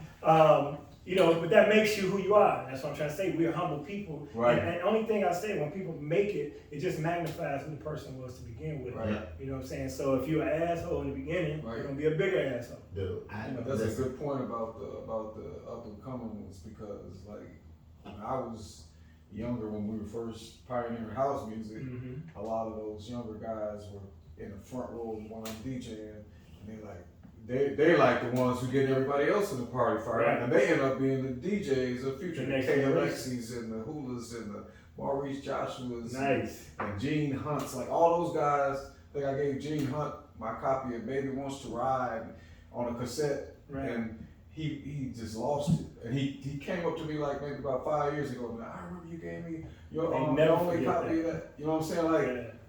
you gotta support these young guys, man. Dude, because you just never don't know who they're gonna become. And not even for that And not for that reason, right? Yeah, you know, you Just because you should. yeah, you want to pay it forward. You want to Yeah, pass it feels down. good, It's actually. a good feeling to be a good person. I don't know why Right. how I people know what sleep you- at night when yeah. you're being an asshole consistently, and there's a lot of them out there who know that they're doing very well. And Right. sometimes you figure like, well, maybe I should be worse of a person Right. for more success, but I still need to sleep at night. So it's very interesting, man. Yeah, when we got signed to RCA Records, Keith and I, Mhm. they actually said, Steve, you need to be more arrogant. Stuff like that. Yeah, you're too accessible. You know, for to be a star, you have to, you know, like Michael Jackson had a mystique and a mysterious because he didn't have accessibility. Right. Wow. So that built it. But you know, you can't be superstar somebody at the Regal, right? Right. And security with you. Then you at Jewel. You're Jewel on 95th now. Where security at, bro? You know, yeah, now you're a different dude. So if you're gonna live in this city, you better humble yourself because they'll Right. humble you for you. Yeah, Right. You know, yeah. Now, were you just too real for Hollywood? I know you've done so much stuff and you've done so many TV appearances as well. Right. But is it a scenario where you just, because Chicago moved different, you know what I mean? You never struck me as a guy that was just gonna accept it. You know what I mean? Right. Whatever they toss at you is like, that's not even who you are. It's a lot behind it, and it's a double-edged sword because I could have went out there and played the game and manipulated, and you know, I'm Right. a hustler. I'd have hustled out there as And you had well. enough people that was already tapped in. That would never help you. It would not. That would never help you. Doesn't Nobody doesn't help you or expects. hinder you. It don't hinder you, but do not expect anybody to help you in entertainment. Wow. If it happens, it's an anomaly. Do not Wow. expect anyone, especially in your same field, to actually help you. You should not expect that. You should be gratified, have gratitude if it happens, but expect it as like a wild surprise. Because anybody's in the same business you're doing, they still see each opportunity as theirs before it's yours. Right. And the Wow. higher they get, they become more secure, so they might reach back. But Yeah. 9 times out of 10, They're not trying to help you. Like, there's a lot of cats in this industry that are doing well, and I've yet to see, and I ain't pouring salt. Right. I don't want to burn the bridges Right. on the product, but I've yet to see the Chicago project, the Chicago movie from cats that are in Hollywood, that are, are green lit, that have opportunity to work with each other. Not come home, not come get me, not come get the New Jacks. 4 or 5 of y'all, like Adam Sandler and his crew, they get together and they make a movie. And if you look at Adam Sandler's movies, it's always going to be a part for Rob Schneider. It's always going to be a Seth Rogen. Right. They work together. He keep and it's strength in Right. numbers. It is. So, but as to your question, I just wanted to get that little nugget out. Yeah. To your question, I didn't go to Hollywood by choice, and some of it was subconscious, planted by Bernie Mac. And I don't know how candid I can be on this. You can be as podcast, candid as you want but to it's be. a story I've told a few times. I want everybody to hear it every time I'm somewhere. So early in my career, I got a big opportunity to do Teen Summit, BET. Oh, wow. That was the show. So anything Right. on TV, I'm doing it. I wanted to be on Nanda Lewis. Ananda Lewis Yeah. and the other guy, and Ananda was, I just want to meet Ananda at the time. Right. So it was, and somebody just resurfaced this tape of this and they sent it to me. It was Ricky Harris, who was Tat on Snoop's album. He's an actor, a comedian, who passed away recently. Bernie Mac, Ellen Cleghorn, who was the first black woman on Saturday Night Live. You might not even know it, but look it up. Ellen Cleghorn and me. So Wow. everybody looking like once again, like with the King, how he get that? Right. Well, one of the executive producers was from Chicago, the Chicago Connection. I hosted an event that was an auction, and then I hosted and had me auctioning off dates, and people had to bid on like notable people from Chicago. Right. So Otis Wilson might have been one of the mausoleums at the bid. How much for Otis, and it was for charity. But I'm roasting everybody, like Right. and if you ain't bid, you cheat. And you ain't getting, man, structure stuff, do something, man. You gotta show some ass up, Right. get this money up for these kids, And I'm mastering the room. Right. The lady like, that was incredible. I got something for you. So she called me to be on Teen Summit. Now, been knowing Bernie Mac, in passing. He's seen me on stage a couple times. He had a night at the Cotton Club on Mondays. I went up a couple times. He had Right. Miltronaires. I've done that once or twice. Wow. But I still hadn't felt like I earned his respect. Wow. Because Bernie will make you earn it. He was like, you gotta carry your own weight, pimp. He always Yeah. let you get that right. Nobody gonna give you nothing. Because by the time we found out about Bernie, he'd been doing comedy 15 years. So Wow. he went the hard way. Right. So he made everybody got to go the hard way, Right. right? So, but they booked us on Teen Summit together, and they put us on the same flight. And when we landed, we were in the same limo to the studio. So now I got Bernie Mac, and I got his respect because we first class Right. next Right. to each other in the seats, right? And I never forget he made a joke because that was U.S. Airways back then. They had just had maybe 2 crashes in the last year and a half. Wow. He said they got us up here. That's how he broke down. They got us up here on U.S. Scare. So now we talking, he give me the game, and give me nuggets. So we in the car in the limo. So I'm gonna tell you a couple pieces of advice, man. First of all, that first hour, that's gonna come pretty quick. Talking about your standard routine. Right. Second hour gonna be hard in a motherfucker, right? But you'll get there. Then he said, secondly, pay your taxes. He said, third of all, don't go rushing off to California, LA, because you go out there and be a small fish in a big pond. A lot of cats go out to LA, they Right. don't make it, they end up broke or sucking dick. And I was like, what? Ain't no broke and selling cars, broke and waiting table. Nope, broke and sucking. I said, man. So to this day, I have never lived in Los Angeles. I think I got a phobia. Scared you out in Los Out Angeles. here bad, man. I fell off and ended up sucking dick. But that's my Bernie Mac story, man. That's one of many, of course. Gee whiz. But I had a conscious decision because, like I said, I was making money doing colleges, and to go on them two coasts, if you're not on, you ain't gonna get no stage time. They don't know you. If you don't get on stage, you ain't gonna get discovered. You don't get discovered, you ain't gonna make money out there waiting tables, Right. or even Right. other things. Right. Hopefully not. But by me being a collegiate, and my son was born like 2 months before I ever went on open mic. So my son Wow. is exactly the same age as my career. Wow. And I was not raised by my father. That's why I don't know George was my cousin, because the two of us weren't raised by our biological fathers. Wow. So we didn't know that side of the family, blah, blah, blah. Well, I decided I'm not going to do that to my son.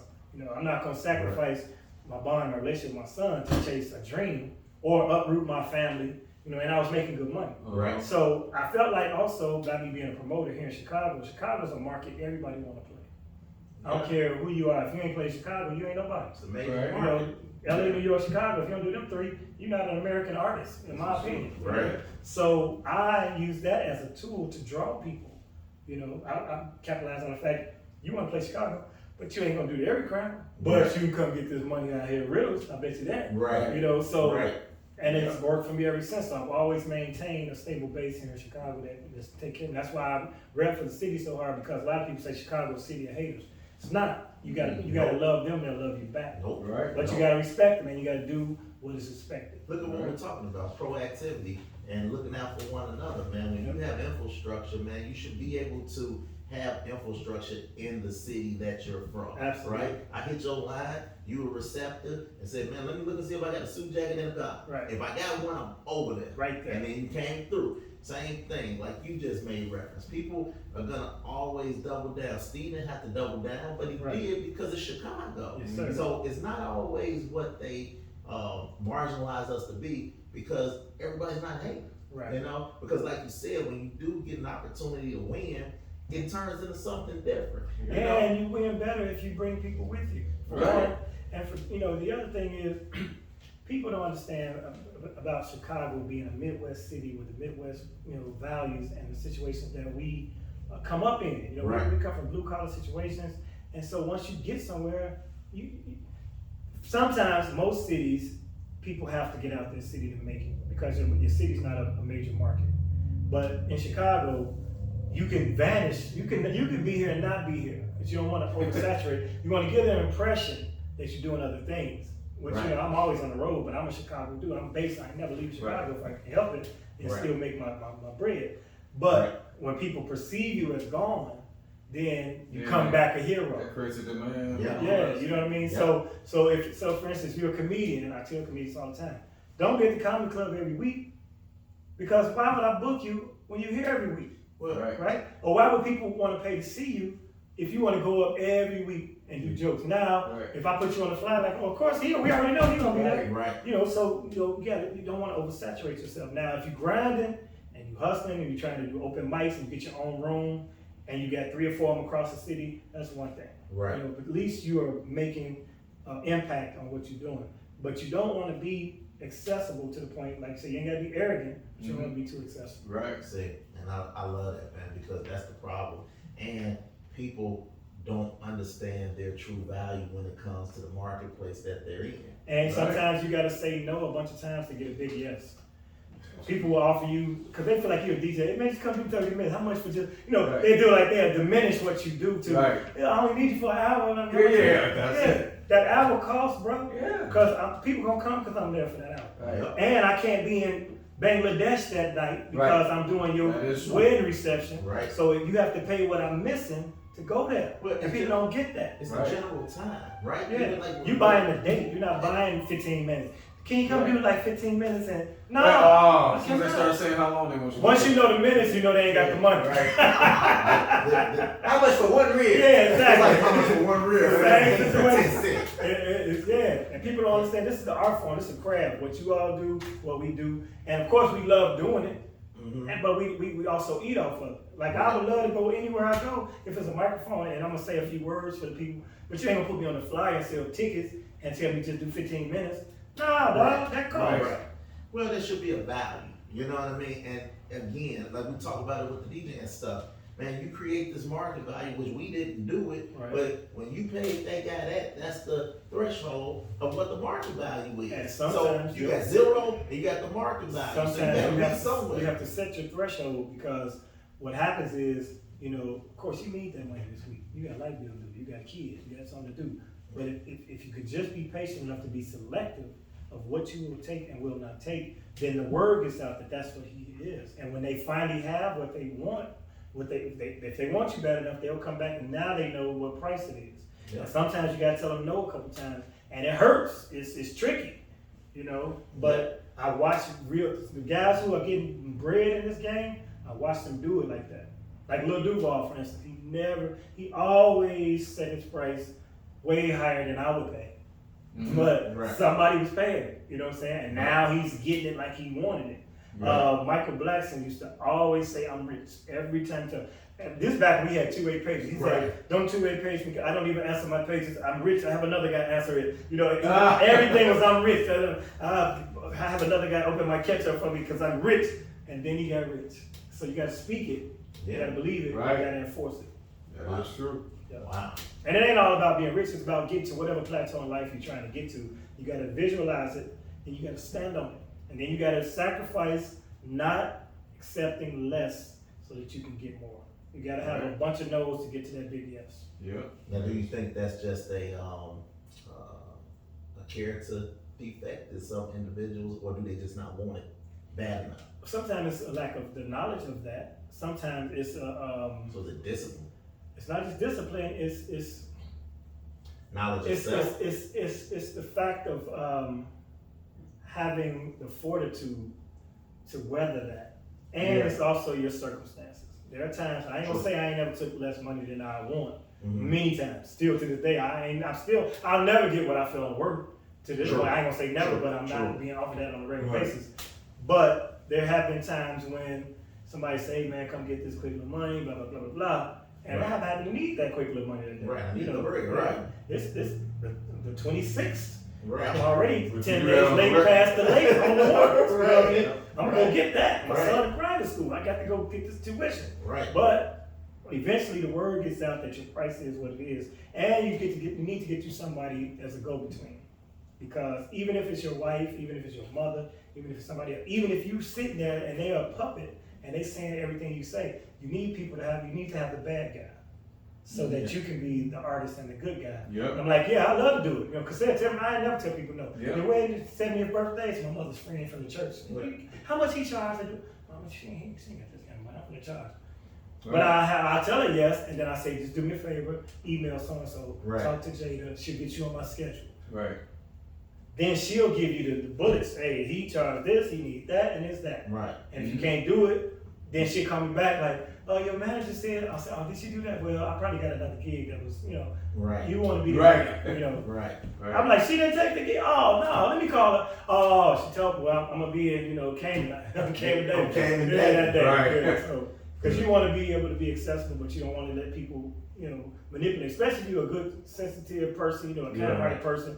You're gonna fall susceptible to your Right. generosity. People Yeah. take advantage of that. Now, do you find people taking advantage of? Do you find people trying to take advantage, attempting to take advantage of you, or trying you? Nah, man, because that's where you got to be more arrogant coming. Because at some point, Yeah. you got to have a value of yourself, and That it's is almost an insult. But you don't react negatively to it. But I've had people to this day ask me if I could do something for $200. I'm like, if you like what I do and you appreciate what I do you think I should still be making $200 on a Saturday? Right. And That's telling me you don't think you shouldn't even want me. You know what I'm saying? Right. But they have no idea what you make for what you do. They think you just gonna come and do a little thing. I'm like, no, I ain't gonna come do my little thing. I have a craft I perfected Right. over 30 years. now, Yeah, some people really don't know. right. They Now, is that because they're trying to capitalize off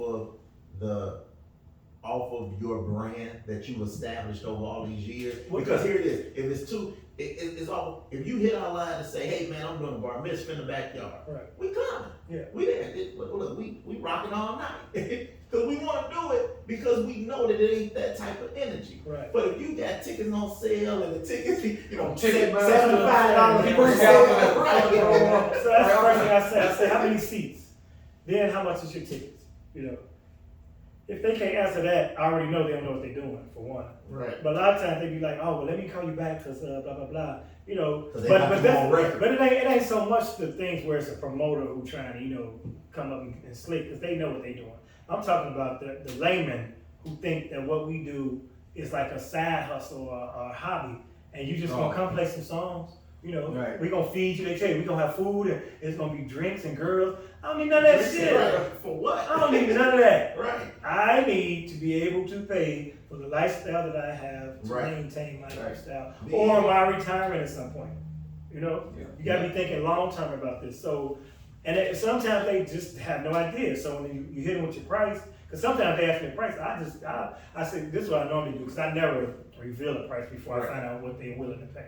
That's another piece of it. Right. Never bite at that first. Right. Always say what's your budget. Right. And if they don't know what their budget is, now you got a cat and mouse with them. I said, well, I can tell you how much I want. Right. But it all How depends. you If you willing to ain't give it got to it, me, right. it don't matter. So you need to tell me what you have, because at first they don't want to volunteer their information. Right. So I said, well, so then I said, well, let's start at what I want. I want $1 million. How close can you get to Right. $1 million? Well, it sound like you. Right? Now, if you can't get to the $1 million, tell me how close you can get to What it. can you do? Because that's what I want. Because that's not right. That's what I want. It's not even that for me. It's just there's a market value that's structured, and my thing is I don't want any more, but I don't want less. Yeah. And you talk me down from $1 million, I'm sure. But you'll get to the ballpark. So it's the art of negotiation, you know, because like I say, you always want to come across as somebody that's likable. You always want return customers, you know, so you want to be, when you, comedians, artists, rappers, singers, DJs, be nice, be likable, be punctual, be professional. Those 4 things will take you beyond fame and notoriety, because people will deal with somebody they had more fun with than somebody that was an asshole and sold a few more tickets. You know what I mean? Time. So you want to be as agreeable and likable, but you want to be professional and punctual. Yeah, that's my pacemaker. I'm 77 years old. I'm like, oh no! Yeah. Still, you It's see time me for out. me- time- You some bachelors.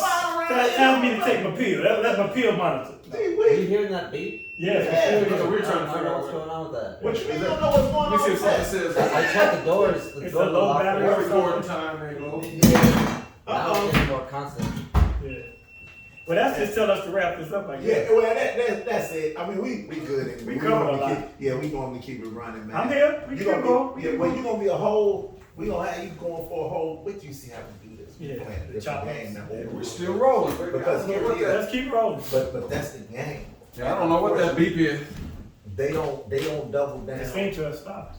or create those same opportunities for us, D. So now you know what you want to play. We'll do it ourselves. You Right. see how we work. You want to do that? Come on, buddy, That's you get the vote. the Let me call thing. a man with the club. Cause look, Got that was it. all self-contained. Because if I leave it up to somebody else, we're gonna drop the ball. And let me call all the homies. Let me call up things I know, all the people that we communicate with, and the folks that support us wholeheartedly, and let's run it. And that's one of the lessons I want to leave people with on that, with the whole, my first interaction with getting underpaid at the club.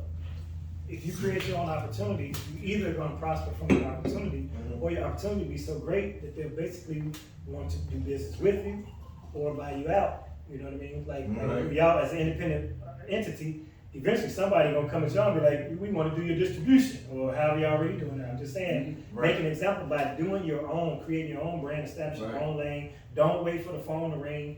Don't take no for an answer. Be persistent, be professional, be diligent. Because if you don't believe in you and put in the work for you, ain't nobody gonna do it. You have to look at Right. look at the crew. Look at our crew that we got Exactly. right here. You Right? know? This is all self-contained. Yeah. We did that on purpose is because we could have went the other route, but then you're dealing with the other route It's issues. stuff that comes the other route. Right. And Yeah. at the end of the day, you got less people to chop it up with. You know, once Right. you get there, you know, you don't owe nobody. You're not beholden to anyone. You don't have to deal with anybody else's philosophy. You know, Right. as far as branding and such. You know, it's better Right. to be an independent entity unless somebody comes with the bag so big that you can't refuse it. Man, Right. And, but it's still downfalls that come with that. Well, see, the problem with the bag though, D, like we get people to reach out to us and come with the bag. They want to buy us off the block every day, Mhm. and they do that proactively because Yeah. we making we're creating infrastructure on the block. So they're like, yo, we got to get them off the block, double pay, Right. triple pay them, get them Right, off the yeah, block. yeah, silence. We Right. don't- I mean, you saw what we did in that Exactly. video. You Right. saw what those numbers look like. Exactly. That was on the Those coast of numbers shot individual. up, dude. I was like, wow. I think those were the MySpace days or something. I don't know. we was and remember, you couldn't fudge those because that was You before couldn't that buy was a bucks. thing. You couldn't do them then. Man. That was like Those straight were up numbers. organic numbers. And it was weird because that just showed they could double down and support the things they want. And when you hear Kerry Hilson and Diddy drop with the same people at the same time, and remember, I thought it was you and I talked about it. I said, Mhm. we ain't gonna.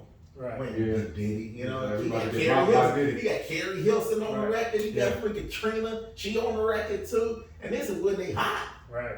And I'm thinking, oh man, they got a Learjet. We ain't got no Learjet. We got my man's boat. You know, you know? They got a Lear. Look, we done on this Hey, one. but- And then it took off because people believed it was authentic. They said, that's really him. I know him. Right. And when it started to spread, that's really Steve. He drink those Sakis. Right. You know, that's really Damon. He chilling. He Man. wearing a suit because that's who he is. Exactly. It ain't like, now if he was in a hoodie, Right. it throws it off. It's Yeah. like, oh man, no. Yeah, he trying too hard. You trying too hard. So yeah, Yeah. man, this is So I eventually had to tone down them suits. So let's talk about some other things I'm doing with the acting. You know, we were talking about not going to California, not going to New York, and that, you know, to an extent, of course, that hindered the overall big blow up because I might have ended up in a sitcom or a movie or whatever. So now independently, we have these things that you can do, these projects, and they end up on a Tubi, which is a very viable platform now. Amazon Prime, you know, these are viable platforms because people watch them because they're trying to cut the cable. So, no, my point of that, well, now I forgot what I was about to tell y'all. Damn, y'all can edit this. Oh shit. Oh, no. No, but you gotta do independent things because eventually it might catch on years later, you know? Yep. And so like I got stuff that I've done from like maybe Comic View and Laughpalooza that now is in the new format with social media. I got a video right now, the joke was from 2006, 2007, and this platform put up a 15-second clip. It's at 4 million views. So now you got a whole new audience out here, you know? Yeah. But you gotta do it, you can do it yourself, and then they'll come to you. they're discovering it. And this is the thing. We had gatekeepers, and those gatekeepers would lock everything down and lock individuals out and say, you have to go through this. But now consumers, believe it or not, they don't even want it through that source. Right. They want it from, they want a direct consumption. We live in a reality show That's space. They want to see Cam and Damon. Yeah. They love that. Yeah. In fact, I can put up a stand-up reel, which is flawless material, hilarious, people fall down in their seats. Or I can go to a restaurant with my wife and talk about what we eating and do a foodie video and through the roof, right? Yeah. You can sit The there mentality of social media is ASMR. Yeah. Like you could He sit tries there to drive it down. and just crunch on something. Yeah. And people gonna be like, yeah. If They you love keep it short and it's relatable, it's a thing. And like I said, so people out there, pursue your dreams. You have the greatest. This is the greatest era ever for the independent artists because you can directly affect and reach the consumer market. There's no network. There's no room full of suits and people sitting up saying we like this guy. We got one too much close to him, like him, so we won't do him. Right. You know, that's what they do. You know, he's too similar to one of my other clients, and you know, Right. they'll block you. They'll get rid of you. You're a threat to their client. Right. You out of there. Like that happened to my son as an actor. Oh, wow. Yeah, and it was like there's another young Chicago actor here, and he got a lot of opportunities, and so they started to notice my son was doing stuff because he was in a Bounty commercial and a Spike Lee commercial, he was in Roll Bounce and things of that nature. And so now they want to come from Hollywood and scoop him. So we go to the meet and man said, man, your son, when he came in the room, you know, you ever heard the blue light special at Kmart? The blue light came on. This kid's going places. How you feel about him going to school in Hollywood? We move out there, blah, blah, blah. So we looking for schools. We might Right. move out there. right. Now, a couple months in, you know, it's July, school starts September. Right. We can't get him on the phone. Can't get him on the phone. Oh, man. So we call one of his subordinates in the Chicago office. They said, let me call out there and they put us on the three-way with the LA office. And the lady told her in front of us, he decided to go another way. He has a similar client and blah, blah, blah, blah, blah. They was going to uproot our lives and get us out there and not even answer the phone anymore. Wow. Oh, wow. Yeah, so Wow. that's the type of shit that happens in this entertainment. So Wow. you gotta, if you create your own, Yep, create if your you own. build it, they will come. It's an old cliche, Yep. but it makes a lot of sense. It makes sense. Yeah. And now you have the opportunity to do it because you can get you, like we got a series in Chicago called Creative Hustle. Jay Davis, who's a brilliant guy, man. This guy, comedian, well, he's not even actually stand-up. He does skits and he writes and he acts and they direct and produce. But they have a self-contained unit and they did, he based it on Robert Townsend's Partners in Crime. Remember that? Yeah, yeah. It was launched, Robin Harris and Tommy Davidson and all those cats were on it. Damon Williams, all of them were on that as young up-and-comers. Then they did the Hollywood Shuffle movie and after that. Whereas skits, you know, sketch comedy, stand-up performances, and music artists. Wow. But he had it filmed for a year, dropped it on Tubi. Now let's get numbers on Tubi. Now they want us to do a season 2. Wow. You know, so, but it's from him having the tenacity and the vision to just shoot it first. You know, Wow. Yep. you gotta try it. Well, Yep. and there's nothing to it. I mean, you have to just. We're gonna always bet on ourselves. You have to. We just are. Always, and I say that to the camera. Always bet on yourself. Yeah, trust You know, trust. and just do it. Like, just do it. Seem like a cliche as well, but just try that, man. If you're on your job right now, and you watching us, and we talking about the successes we had in entertainment, Right. we all started from having jobs. We all started from a circumstance that we had to pay for. That if we didn't take that leap of faith, then we would still be doing that. We would be at that plateau and that level of life, Absolutely. and you would not have seen the world and traveled. So don't be afraid. And you're never too old for anything that's art, any art. I mean, I look at Red Fox. Like I ain't got a sitcom. But Right. look how old Red Fox was on Sanford and Son. Yeah. I thought by the time I got it, I'd be Lamont. Look like I'm gonna be Fred. Right. I thought I'd be the big dummy. I think I'll be saying big dummy at this point. But you ain't gonna be no big you dummy. gotta take the leap of faith, and the worst thing that's happening is you go back and get another job. Job's gonna be there, and that job will be there after you're there. Right. And like, believe me, if something happened to you, they're gonna replace you the next day. They're not gonna cry for you, so don't cry for that job. I love that. I love that, man. Wow. Man, Yeah. what's your take on that, Steve? Because I think that that's just everything that you've talked about is all nuggets because these young folks need to hear this. All folks. Well, all And folks, but the young, you know, and again, not just the young guys, because, like you said, all folks need to hear it. Yeah. Because we were just having a conversation earlier today, and they were someone had asked a question. I told them, dude, it ain't called us esteem.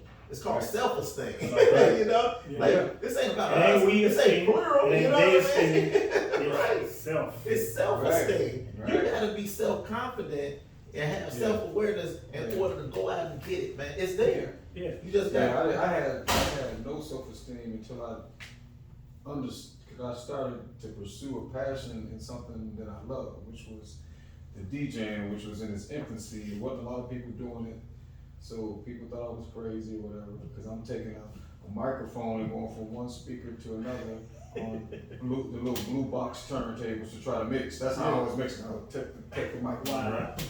And catch that sound here and Yeah, there. and it would mix from one to the other. Nice. But when I started to actually do it, Mhm. if I just was sitting up thinking about it, I'm just gonna still be sitting there like a bump on the log, Right. not doing Wishing anything. you did. But once I actually got into it and started taking my brother's equipment and hooking up his voice recorder to his turntable and pushing in the two buttons on his receiver and making them both play at the same time, and then I'm trying to mix them together. All of a sudden, it lit a fire under me. Yeah. To the point where I got a job at the grocery store and I want to take that grocery store money and buy a turntable. It's like one thing just keeps leading A to passion. If you find your passion, whatever it is, if you pursue it hard enough and diligently enough, eventually it will make room for you. The gift will make room for you, and then the benefits and the pay will come from it. It's not gonna happen right away for most people. Yeah. It's not gonna be easy. Yep. It's not always gonna be great. It's gonna be some hard times. It's gonna be some downtime. But at the end of the journey, and if you do it for the journey and the passion of the art, Right. then every step of the way is there's something to be grateful for. Right. You met this guy that you never thought you'd meet, who's Big Daddy Kane, or Right. you know what I'm saying? You look Right, up right. and you in Russia. How'd you get to Russia? Right. Your passion took you. You never thought you'd be. Now you're in Russia, Right. Idaho, right? Right. Now you got friends in Idaho, right? Right. When you go to Cleveland, you got a friend, you got cousins everywhere you go now Right. because you pursued your passion. So everybody ain't gonna be Kevin Hart, but you can still be a comedian. Yep. Everybody ain't gonna be Steve Hurley, Right, but yeah. you can still be a DJ and a producer. You know what I'm It's true. saying? When it's 4 or 5 in the Everybody- morning and you trying to finish something that you love, Right. that's different You'll from stay up till from 5 trying finishing. to Think do it. about those term papers you had to finish in school, and Right. you didn't want to do that. A passion But versus you an had to do assignment. it. But sometimes people fall That's short. deep. Say that But- again. That's a passion versus an assignment. Yeah. Right. Because Yeah. even if you're in school, like if you're in school and it's nothing wrong with going to school, getting a job, having a career, getting a pension, a retirement. That's beautiful. Everybody ain't artistic or everybody not courageous. But it's different when you go to school and say you want to be a lawyer and you study law because you see the pot of gold at the end. You see the purpose of that. Right. But if somebody making you go to school and you got to take English lit and algebra when you really want to be a carpenter, Right. this don't make sense to you. So Right. now it's a chore. So Right. once you find a thing that you love to do and you pursue your energy into that, trust me, Yeah. anybody in any art will tell you it eventually will take hold for you and you'll find. Yeah. But you gotta. Yeah, It and ain't you gonna be easy. gotta be willing to work that. Sometimes you gotta work that job while you're pursuing that support carpentry or you. whatever. Yeah, or Right. sell. Yeah, you gotta do this or both. that, a little At this, some a little point, that. you might have to sacrifice. Right. Weed is legal. I had to sacrifice sleep. So I don't know if you had to sacrifice Of sleep or course. you had to sacrifice sleep, Of but course. I'm still sacrificing sleep. Sleep So, that, still hard to so, come so, so check this out.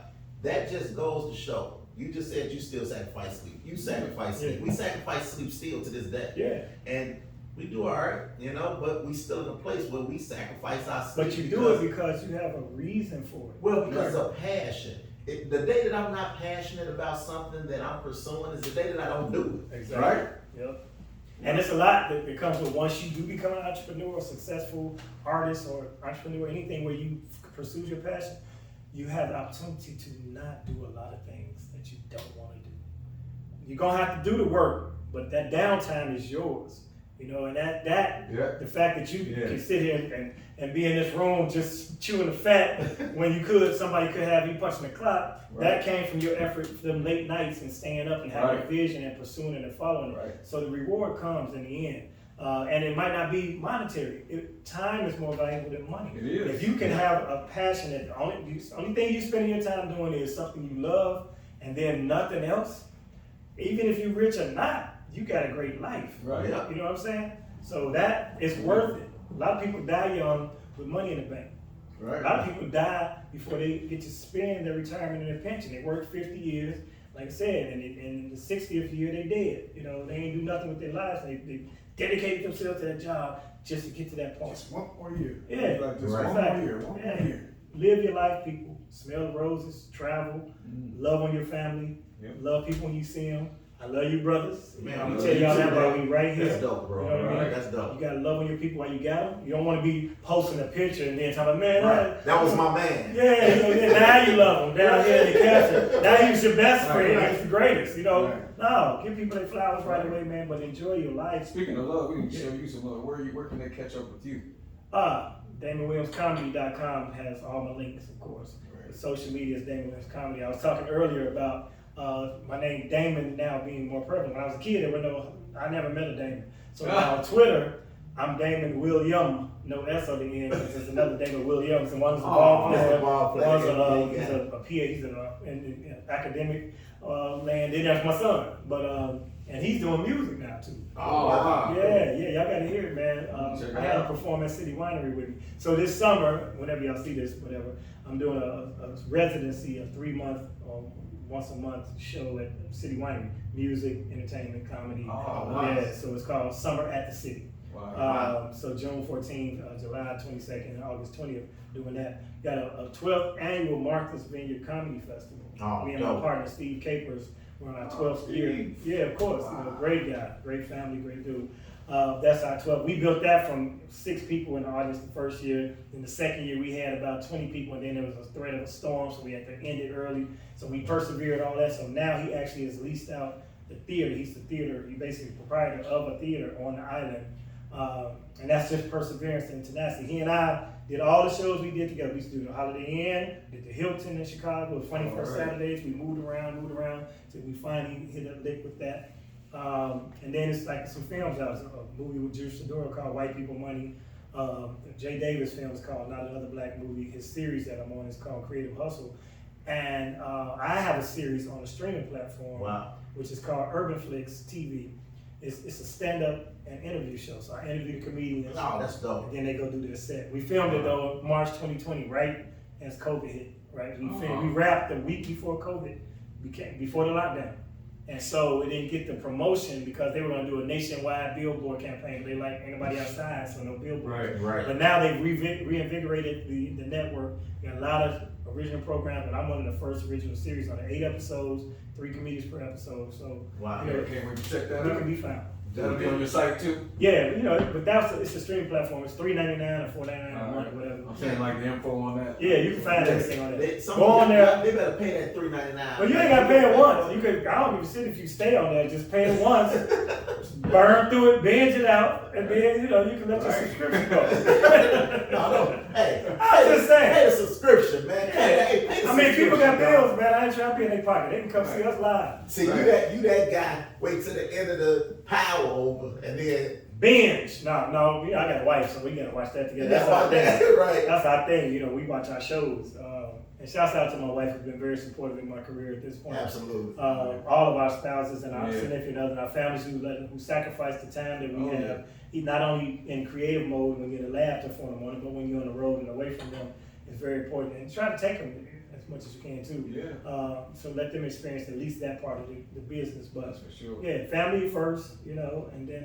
She'll shake you down for that CD. Uh, You know, look. I don't care who it is. You know, $20. You know. My wife used to be on the merch. Look, Yes, sir. and you ran right out. Look, he ran right to the thing. No. Yeah, No, he good. He good. She's like, no, Everybody gonna pay it. I say, no. But a lot of times, what merchant people, you have to understand, it's a supplement to people's income. You know, it's something like you get your pay, but that little money helps the residual, or it helps you pay to bring your wife along, or helps you, so you basically you help and you supporting the person when you buy that. Even if it's a shirt you ain't wear, even if it's a DVD, you ain't got a DVD player. Right. If you see somebody out there hustling, if you see a comedian hustling his merchandise, chances are he volunteered to be on the show because he loves what he do, and he'll be able to feed his family off the merchandise.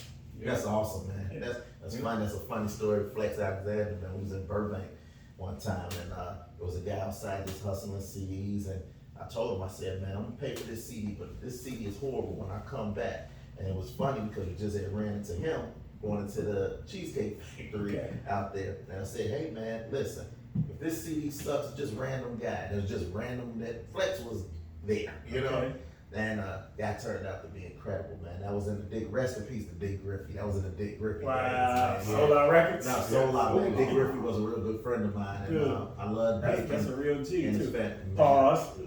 Man. No, pause, because you said I love Dick. He said Dick Griffin, a friend of mine, and I love Dick. So,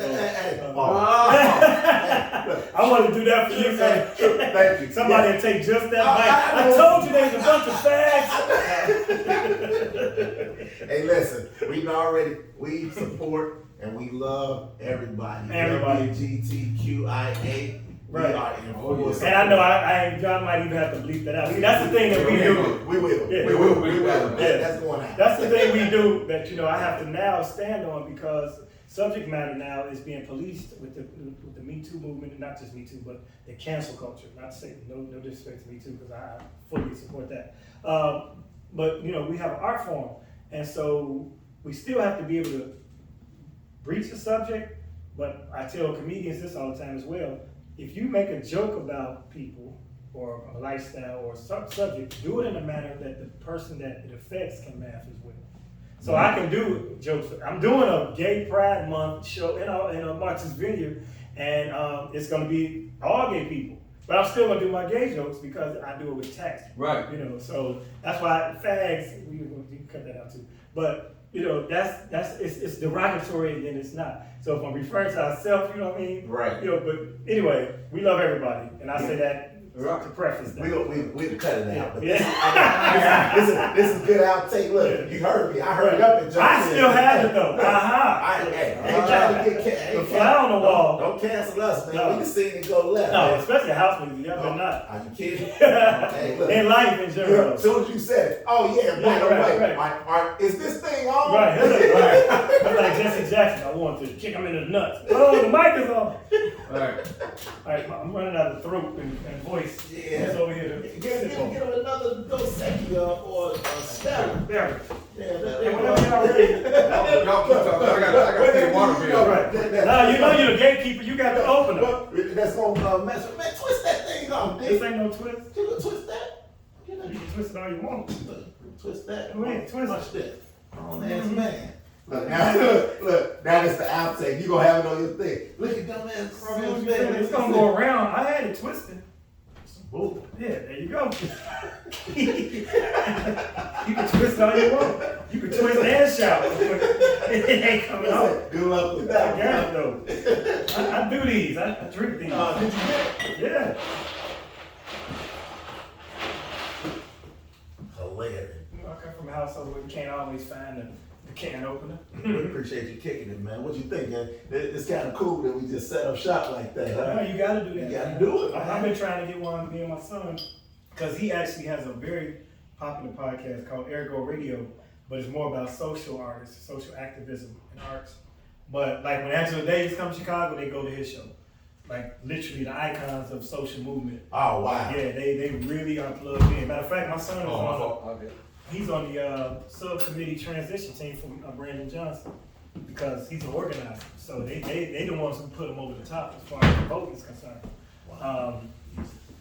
But like I said, yeah, you got some music too, man. I'm gonna send it to y'all. Man, send me. Check it out. Yeah, it's probably. Oh, I gotta get you to say something for me. Mm-hmm. Oh, yeah, right. Yeah.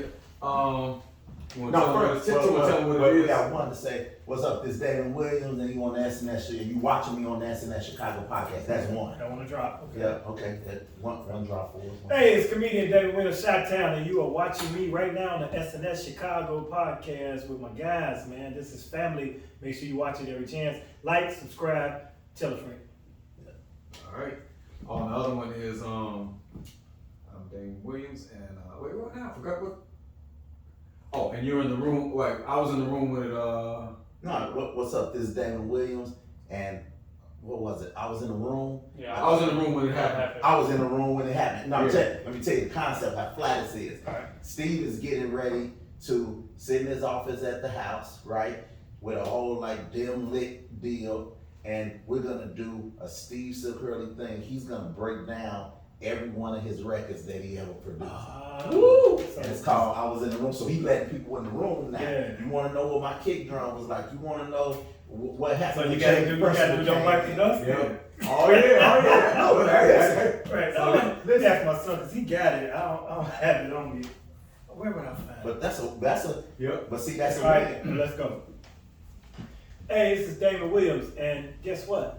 I was in the room when that happened. All right. That's a good one. Yeah, that's a real good one. That's a good one. I'm telling you, that's gonna be big because think of all the records.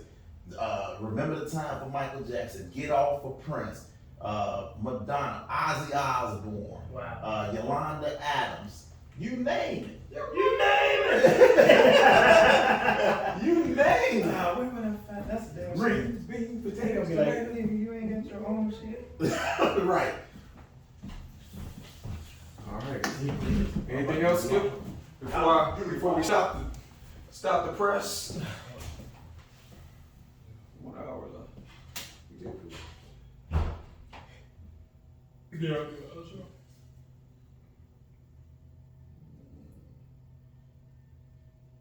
How do y'all do y'all outro? What'd you say?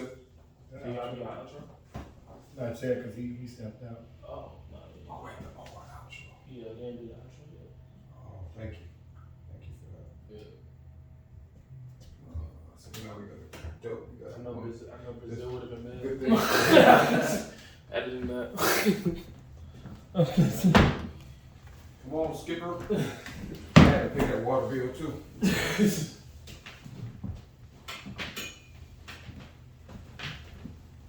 It's putting a hurting on me. That was a great interview.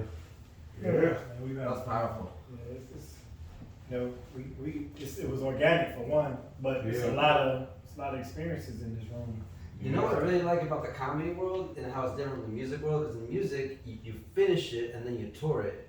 But in the comedy world, you tour it, Yeah. As you're Then finishing it. Then you present it. Yeah. right? So it's like you get to actually crowd test it. Kind of like how you said you were doing records back in the day for house music, right? You would make it at home, you would take it to the party, Right? see how they Yeah. reacted, right? And I feel like artists nowadays would probably connect more if they did more of that. Right. Like let the Yeah, work it's be an evolution. It's the same theory as a focus group in business. Yeah.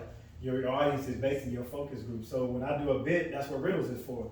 I'm playing with it. The first time I say it is on that stage, most times. And Right. I record all my shows. That's why I always keep my camera with me. Uh-huh. I record all my shows, then I go back and critique it, and then you try again and perfect on it. Right. So by the time Kevin Hart gets to a special, he and his guys, the Plastic Cup Boys, are really his writers. Yeah. So he goes to the Improv in LA and the Funny Laugh Factory and stuff like that. He'll go up and do 15, 20 minutes, and they in the back with their iPads and they critiquing it, Yeah, giving him tags, all tagging it kinds of up, stuff. and then they polish it. Then he goes out and performs it, and then they film it. I love That's it. why it was awesome that Chris Rock just did his last special live. Yes. He's done more than one live. That's why he messed up that Jada joke, because that was a live. Right. Yeah, so they took it out on the replays, but yeah, he was like, besides, that movie sucked. Oh, not that movie. Yeah. I blew the joke. That happens. So anytime you see a special, typically, Yeah. it's two performances blended. Right. So They just wear the same outfit, cup of same tea. outfit, yeah, but you can look at certain shit like the water bottle will be over here. If you will Oh, notice, really pay attention. you'll yeah, notice yeah. continuity with off sometimes, if you got the eye for it, but Yeah. most people, you do two shows and then you combine the two. That's why Richard Pryor is live on Sunset Strip. The first one he bombed What? horribly and walked off stage. And it's a document. It's called Omit the Knowledge or something. It's a documentary Wow. where they talk about it was horrible. Wow. And he went back and he came back the next day, wore that same red suit. Classic. Wow. Classic. Because sometimes it could just be something wrong with the delivery. Everything or was how you're off. He feeling. probably was yeah. high, and he was like, Yeah. and he's like, you know what, people? He had just stopped. He's like, this ain't it. And I apologize. And he walked off. And they showed it's called Omit the I Logic. gotta check that out. Richard Pryor, Omit the Logic. Let me see. Matter of fact, let me see if I can you can probably just find that clip of him doing that. I feel so lucky living in LA, being close to all the comedy places. Like I'm 5 minutes away from the Comedy Store, the Improv, like all these. Like Yeah, you everything can go on right a there. Tuesday for $20 and Right. see headliners work on their next special. And if I go a couple times in a row, I get to see the same jokes evolve. Yeah, you see. And then that eventually when I shit see get on the better. special, I'm like, oh, they tagged it up or whatever. Yeah. I hosted the weekend in Chicago at All Jokes Aside, of course, when Chris Rock worked on Bigger and Blacker. Yeah. Oh, So wow. he did 7 shows, and I drove him around. I had my ex-wife, she was gonna be my wife at the time. I had her Chevy Corsica. Oh, He shoot. wanted to go out, and it was a Thursday, the first night he got there. And I took him to Heroes. I think it was still Heroes then. It was probably before it became E2. Took him to the Chic Rigs and one other place, and it was old black people. He like, man, this is bullshit. He was like, if my girl knew I was out with these bitches, that's what he said, she'd be more mad that I'm around these ugly bitches than just take me in. But, so then that's when and he told this story recently, so we ended back in the green room, he was kind of like sulking, because he had already done CD4 and Saturday Night Live. Right. So now he's on his resurgence. The special what brought him back, you know what I'm saying, because he had got let go from Saturday Night Live. Right. And that's the special where he said,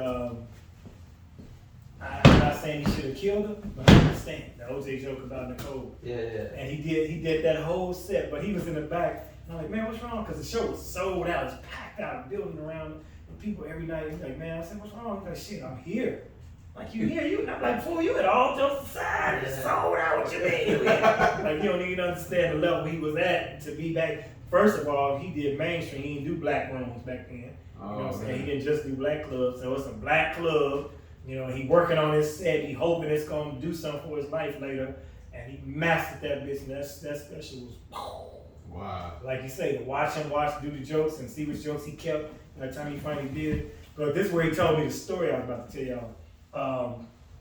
He was telling me, he was back there like, he's, man, you ever have somebody open for you and blow it up? Blah, blah, blah. I'm like, no, not really. I've been opening mostly for people. So he said, there's one person, just one person I want him to let me open for him just one time, because he made my life miserable one night. And I knew about it because I had sent my lady to that show at the Park West.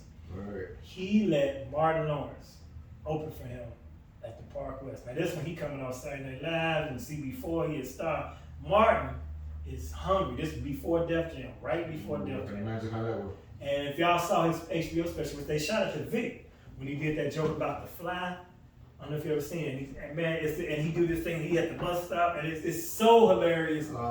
It's so hilarious, dude, that there's nothing else to talk about after this joke. You can't And he went out first and let Martin destroyed it. Like he said, man, if Martin just let me open for him one time. And so I look up years later, this in the 90s when he told me that. And there's a blog where he's being interviewed and he told that story. And I'm like, I was in the room. Right. I was in the room. He was in the room. Yeah, he told me that shit to my face. So do you think it's like cheating if somebody's on tour and they purposely bring a weak opener? No, you earn that. You know. I mean, like if you're the headliner, I think it's lame because you're not being challenged. right? You know what I'm saying? But when you toured this country and opened for this motherfucker and you know slept on the couch and stayed in dive hotels and finally get to headliner status, you don't want no extra obstacle. I personally have a different philosophy. I prefer for my openers to be hilarious because I want them to have a level set when I come out that I have to exceed that. Do you usually pick openers that are in your same style of comedy, or do you get openers that are like a different genre? Some people have situations where they don't want you talking about the same thing that they talk about. Like if you have a subject about marriage, they didn't. Right, they don't want a guy. If you do all relationship material, you don't want a guy to come out and do relationship before you. Right. Some people like that, like Samore, they will edit. They'll give you a couple of topics to avoid in her show because she got a joke about this or a joke about that. But you know, you earn that as a headliner. But like, so for instance, when I was on the Kings, if one of the comedians, if I did a joke and then one of them came out and said, well, like David said earlier, blah blah blah blah, I take that joke out of my set. They shouldn't have to breach that topic again because it's been brought up already. They shouldn't do a callback from earlier. They shouldn't have to. Yeah. They shouldn't. If they're the headliner, everything they want to talk about takes precedence. But everybody don't do that. But I did because I noticed that I did. Bernie noticed too that with Steve a lot of things. So and Bernie and Steve was having that friction on that too. I know you heard about that. It's been documented. He's like, man, you did the music, he took that. You did so I'm watching. He said, you take it. You ain't gonna have nothing left in a minute. You know, he was like, I'm taking everything you do, ain't it? You know, because he didn't like that nigga because he thought he was bogus. But I was telling them the omit the logic story. Let me find that Richard Pryor clip. But that's the thing about stand-up, like you say. Each time out though, you gotta. It ain't like a song. Right. Like I can sing Joy and Pain top to bottom 1,000 times, and you never mess it up because it's a song. But a joke, if you in the middle of the joke and you don't say this word right here, and with this certain pause and timing on it, you can throw off the whole damn joke. Yeah, time is And the same joke, you can do it 10 times, 10 different ways, and might only get a laugh once. That's why I record. So I record my set initially, and the way I do it the first time is organic, and that's normally the funniest it ever is because it's funny to me because I'm laughing at it too, or I just thought of it, so it's organic, it's natural in the moment. You know? It's some magic. But you gotta duplicate that, and that's why I use Even like with the pauses and everything, yeah. everything, man. It's Wow. timing. They tell you the biggest So thing is comedian timing. timing is key. Timing is it's impact. It's just like mixing though. Yeah. Yeah. You throw two good on that motherfucker. You know damn well that blend don't come in. We heard that. Right. You know what I mean? And Right. they throw you off. So yeah, timing on comedy, man, it's essential. Is it like that? It gotta go like that, or can you say You it? can recover from it. You can. You know, because if they haven't heard it yet, then if it flub your punchline, you can just keep talking like that wasn't even a joke and get to the next joke. That's what I do in situations Right. like that. Mm. But sometimes it be a joke. I did it the same night. I did it the first time off the top, and then I tried to say what I said earlier, and they just sit there looking at me like, man, that shit was hilarious earlier. And I tell them though, I just laugh like, man, y'all understand. I just wrote that today, and it was funny as fuck. Y'all slipping, but I didn't say it the same because I watched the tapes. Raw, right? Well, the video, it ain't no damn. And tape. sometimes that's funny. You acknowledging that they're not laughing. You have to. And that becomes the new. That's see when you self depreciate yourself in comedy, they love that because everybody on edge in the comedy shows they don't want to be talked about, Right. especially black people. They don't want to be part of the joke. They want to be part of the show. They don't want to sit in front. Wow. Don't talk to me. Just do your goddamn jokes, man. Right. You know? But if you talk about yourself, then they really can laugh at you. So I'm like, I fucked that up. They like, yeah, motherfucker, that was terrible. That joke is on you. You know, Right. It takes the pressure off. And so it's a very distinct art form, man. But it's nothing like it. Like when you get up there and something like I'll be driving, like, oh man, this motherfucker, that shit, I can't wait to see the stage tonight because I know this is gonna be funny. And Right. then you say it and it works. It's like birthing a child. You know? Wow. Plus, I pride myself in because I go every place I go at least 9 months to a year apart. So this Arlington Improv I'm doing, I haven't done it since February 2021. So I can't go back with the same hour. Now Right. I can do 7, 8 of them jokes from that previous hour, Right. but the rest of it gotta be new because It might be 30%, it might be 10%, it might be 20% of people that came back and they brought people to see you. Right. Now the flip side of it is, like in music, motherfucker wants you to sing the hits.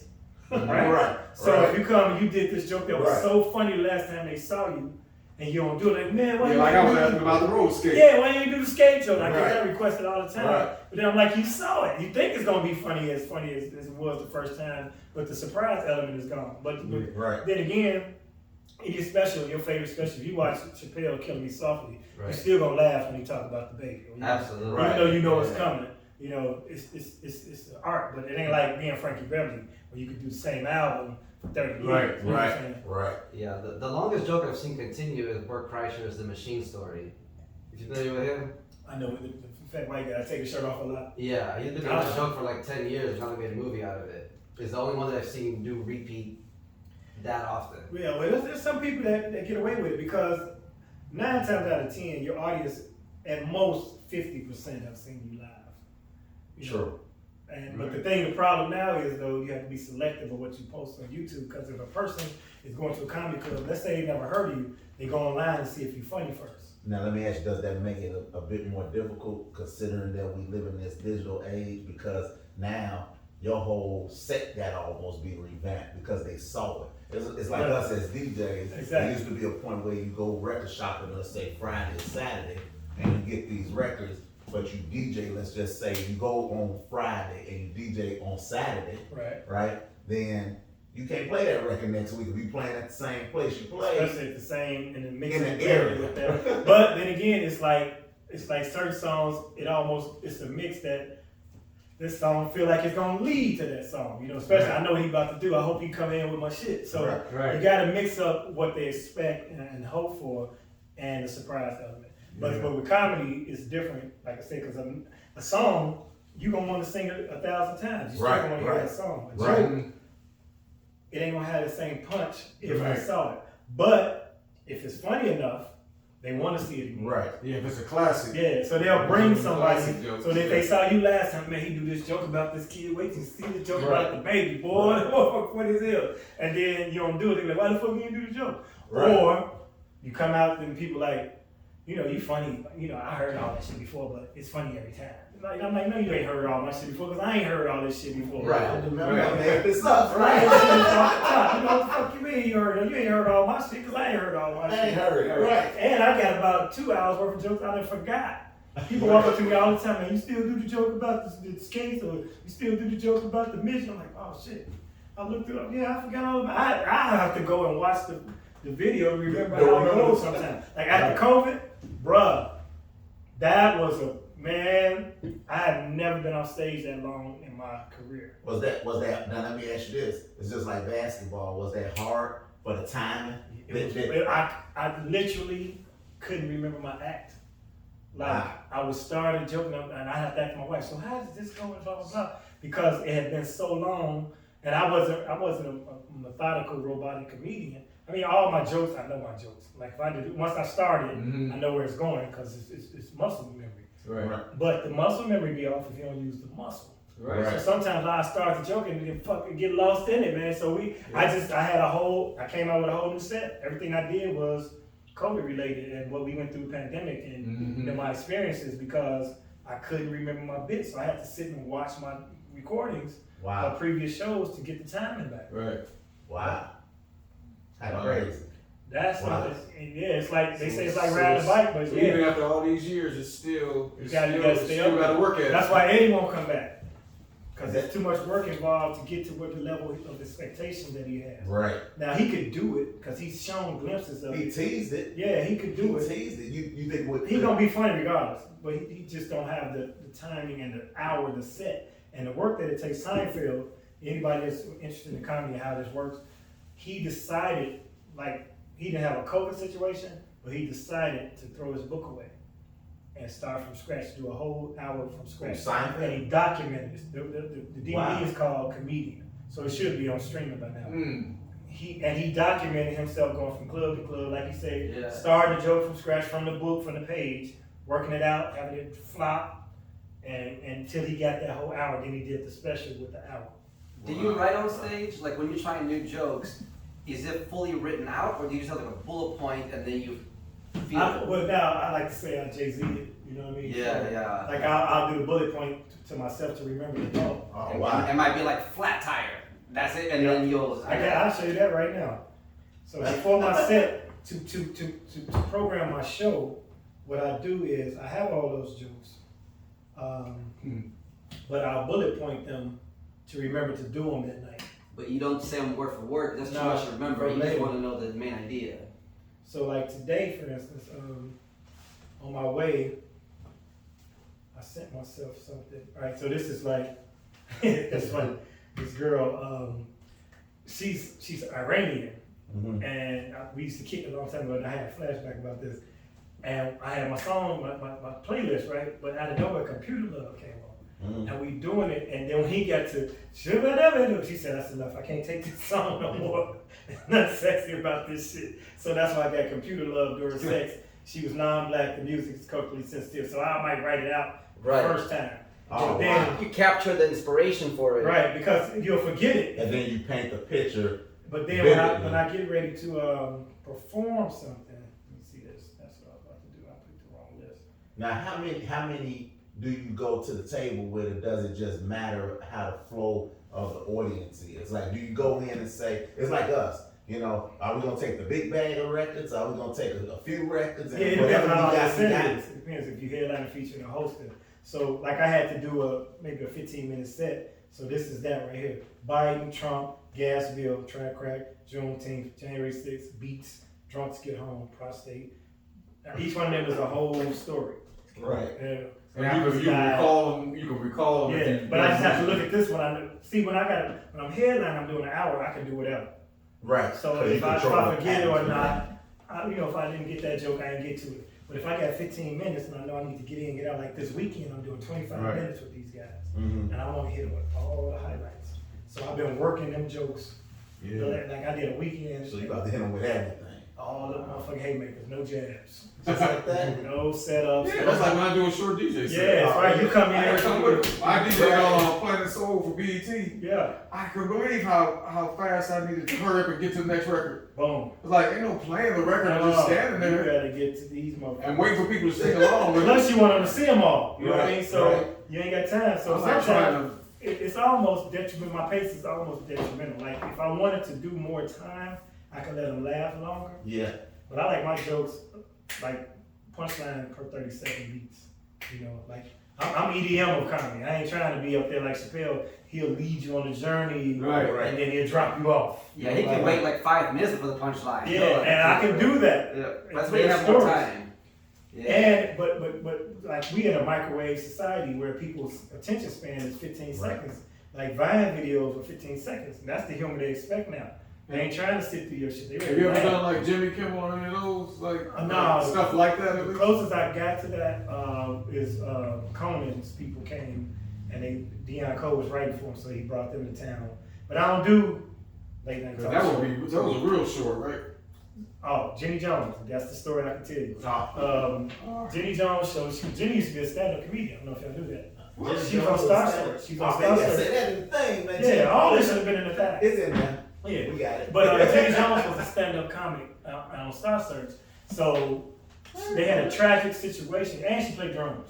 What? Jenny Jones? Jenny Jones, What? the talk show host. Oh, She's you know a this. drummer. You know this is a clip. No, it's out there. It's out there. If you look it up, you'll find it. So, Wow. but that year when they were doing surprise crushes, right, on her show, they used to like someone has a crush on you and we want to bring them out. You know, Spring was doing it too, and sometimes it'd be a man, you know, be like a transvestite or whatever. Well, this one particular episode with Jenny Jones, this guy came out, and his crush was a guy, but this guy was straight. So, and they was from a rural area. They were trailer park people, you know, and the mullet full thing, right? And dude, like he played it off on the show, but he was embarrassed about it, and then he was catching hell at home, so he went to dude's trailer and killed him. Wow. Yeah, so Oh, man. she felt so bad about it. The season after that, she didn't want to do nothing heavy. She didn't want to do nothing dramatic. She started doing makeovers. And All right. That's remember that? Yeah, I And it remember was that. like, if I'm so hot, why am I not with a man? Or if I'm so great, why can't I get a date? But nothing dramatic. She wanted, and Spring and them, they was throwing blows on that. She wanted to be opposite that, right? So she decided to have a season of fun. That's what she called it. So they booked me to do stand up. They booked me to do 7 minutes. Because usually when you do a late night talk show, it's 3 to 5. Wow. Yeah. Tight 3 to 5 too. Yeah, in and out, right? Between commercial breaks. I had 7, but the show ran long. So they came back to me, they said, all we got left is 2.5 minutes.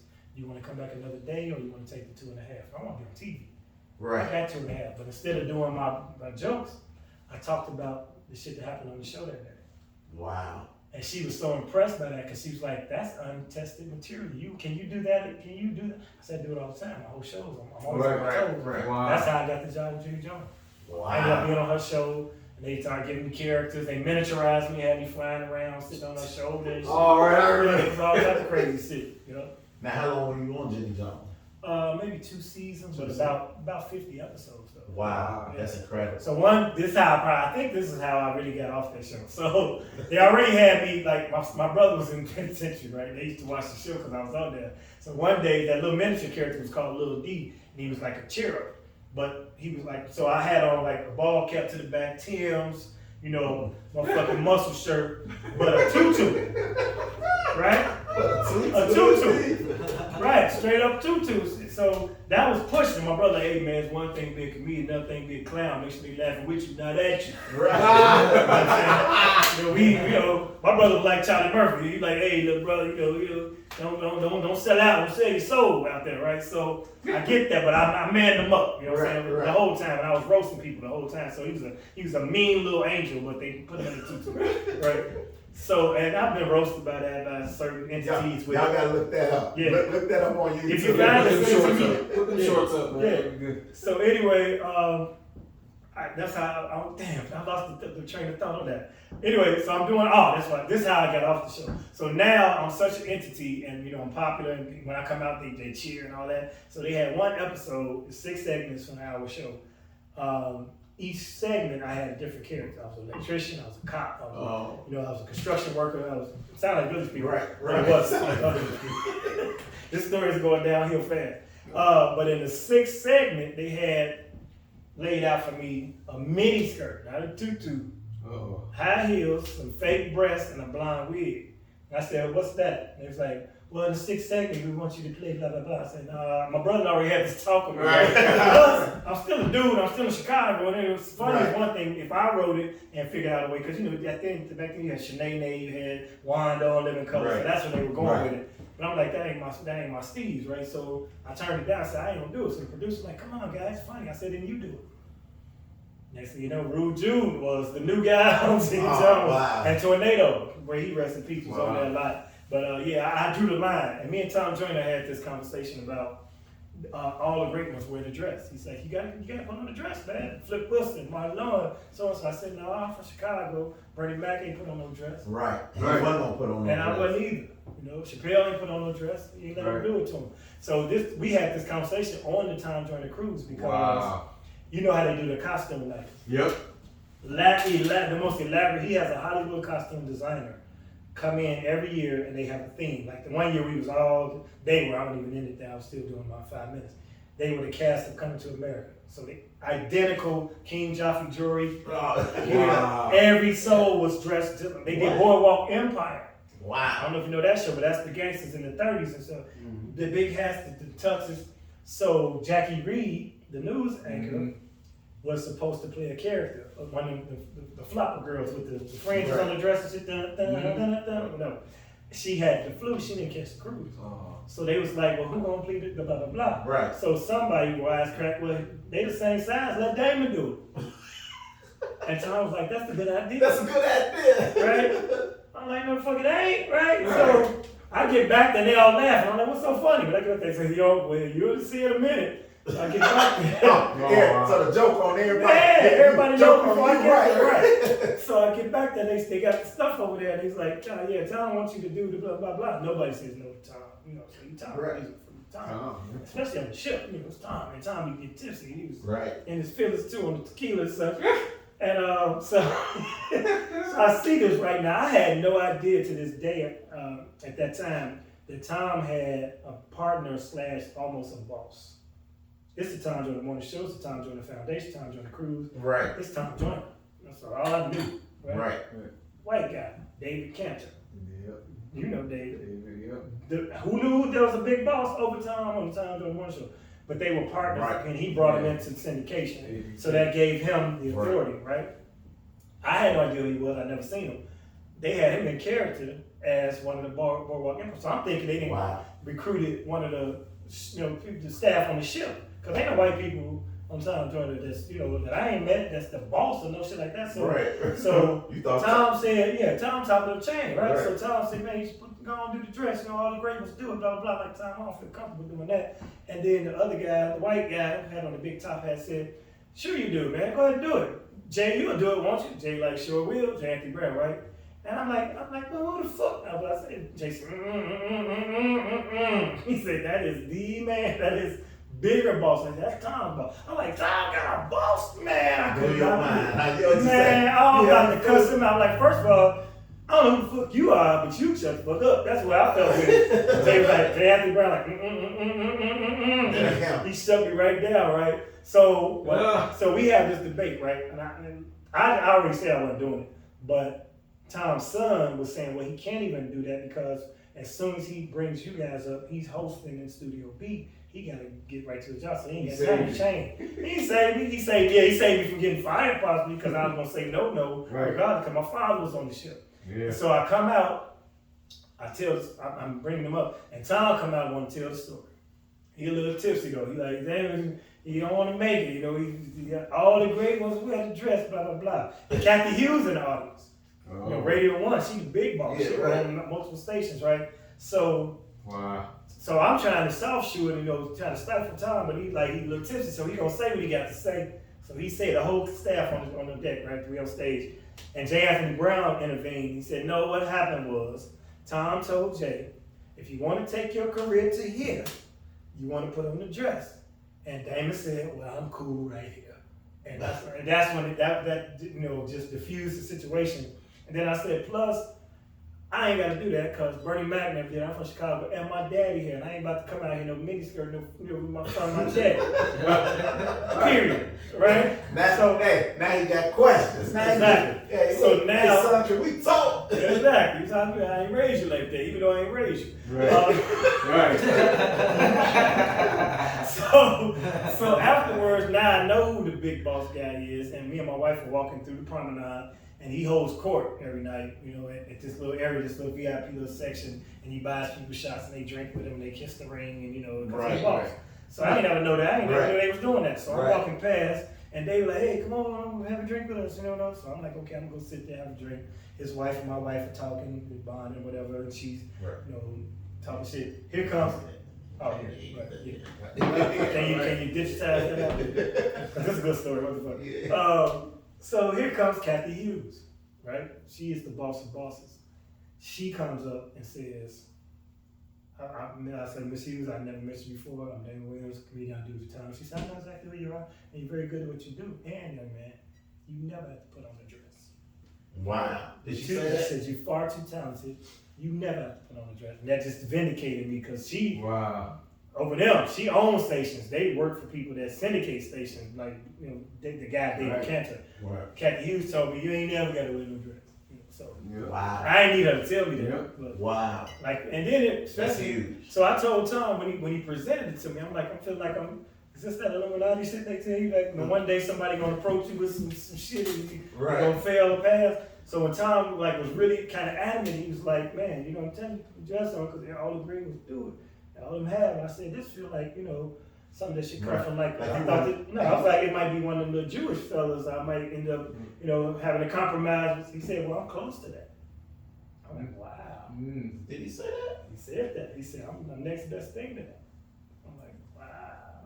Not trying to indoctrinate me into the Illuminati or nothing, but he was saying, I got juice, man, you know what I'm saying? Right. I'm giving you advice, what he's trying to tell you. But still, I'm like, I guess I failed. So, Riddle's Comedy Club, I'll see you this weekend. I still ain't put on that damn dress. Right.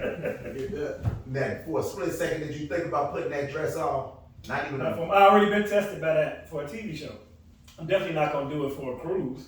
For a TV show? Yeah, the Jenny Jones show. That was before that. Right. They had already tested me you know, they wanted me to do it. And this is one of the executive producers came to me and said, you know, it's funny, man. We want you to do it. We understand you have a problem with the dress. I said, well, then you do it.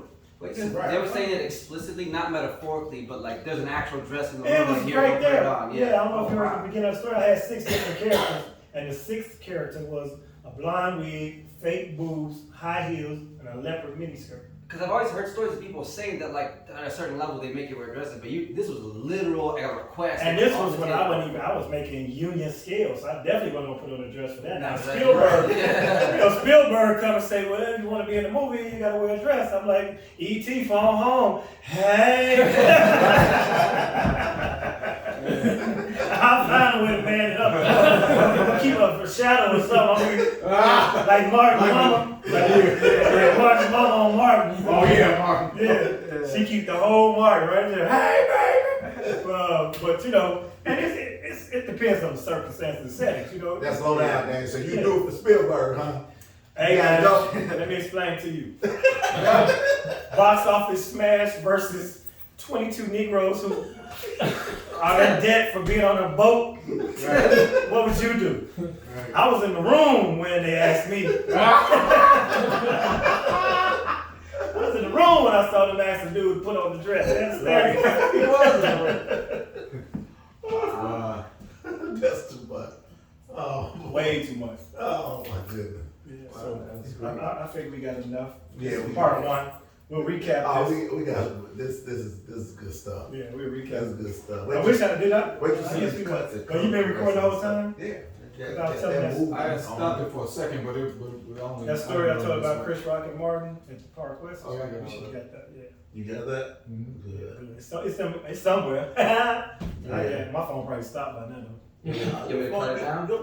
We got to do a sign off, right? Yeah, You gotta do already- something. That's what he was saying. Yeah, an outro, because you did Some outro type for of- last What was the outro?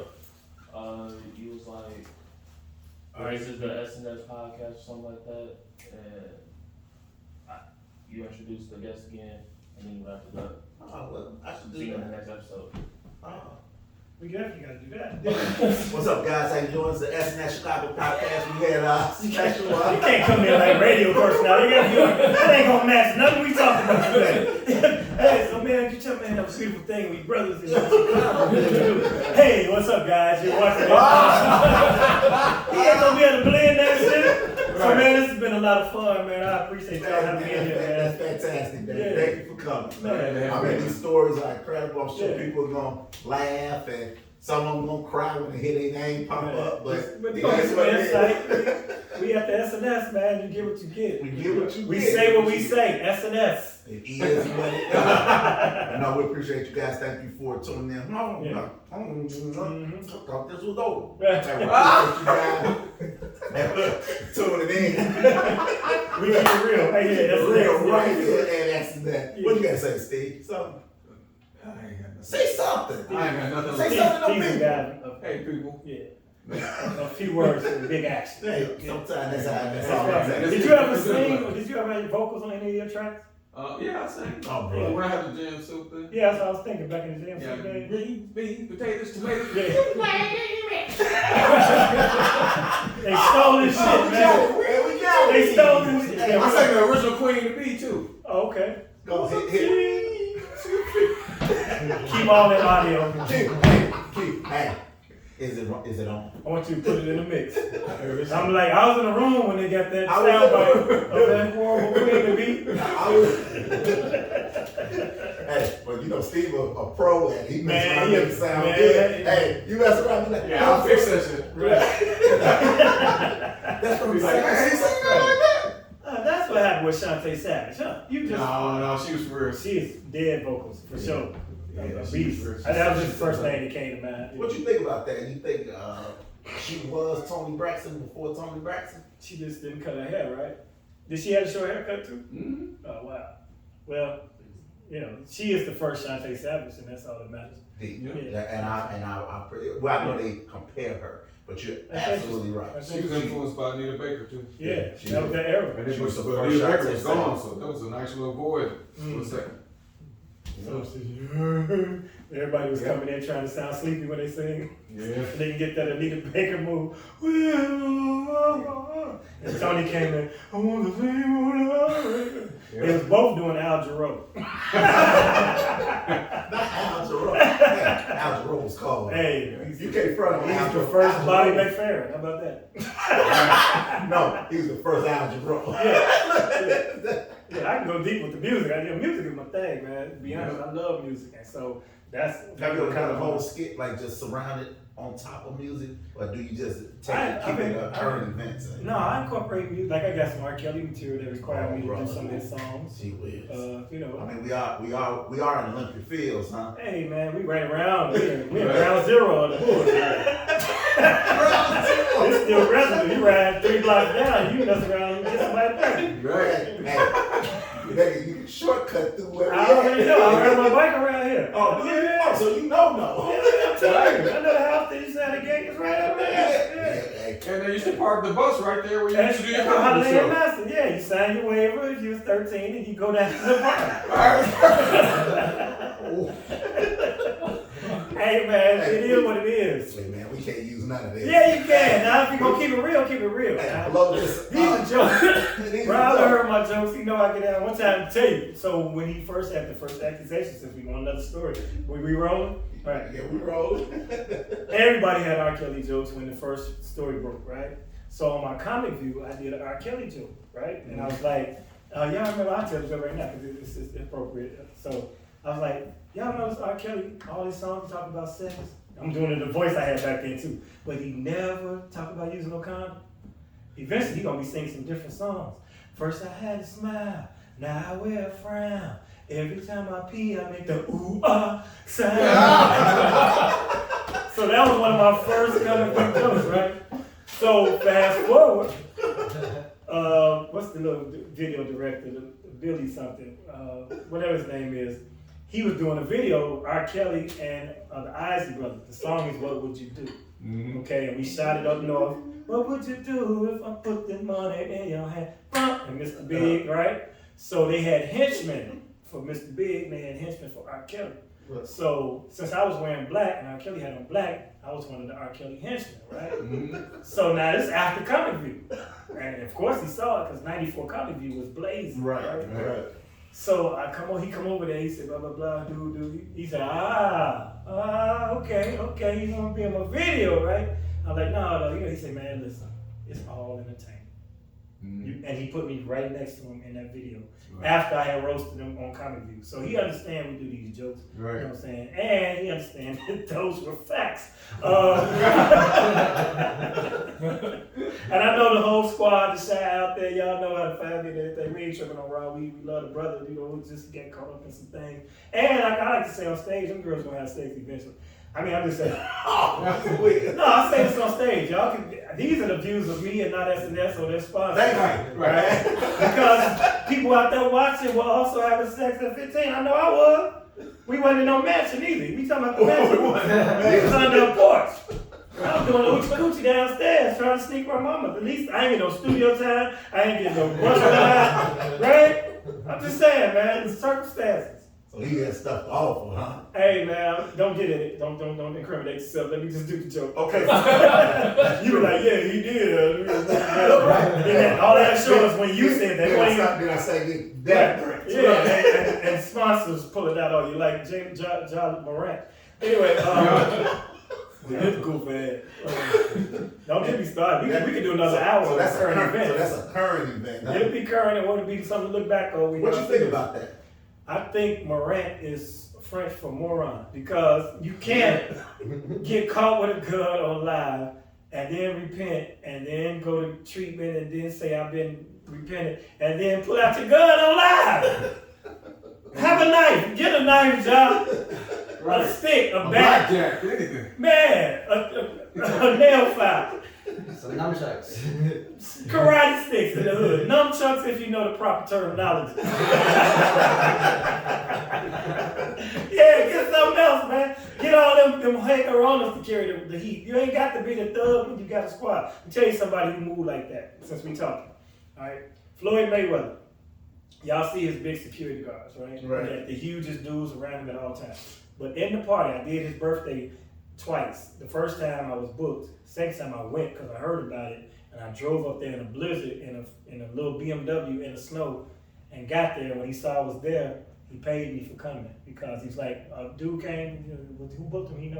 No, they said he just came. He said, and he threw me like a stack because he could cash, threw me a stack. But now we at the after party. At the after party, some brothers come up to me like, man, you funny dude, we from Chicago, blah, blah, blah. He said, yeah, we all vice lords from the west side, we here with Floyd. And I'm like, no. So he had people in dip that ain't his regular security. Wow. Yeah. I should have don't put that out. Yeah. Yeah, go ahead. Try them if you want to. There's some VLs gonna get into it. Yeah, run that. It's all right. It's cool.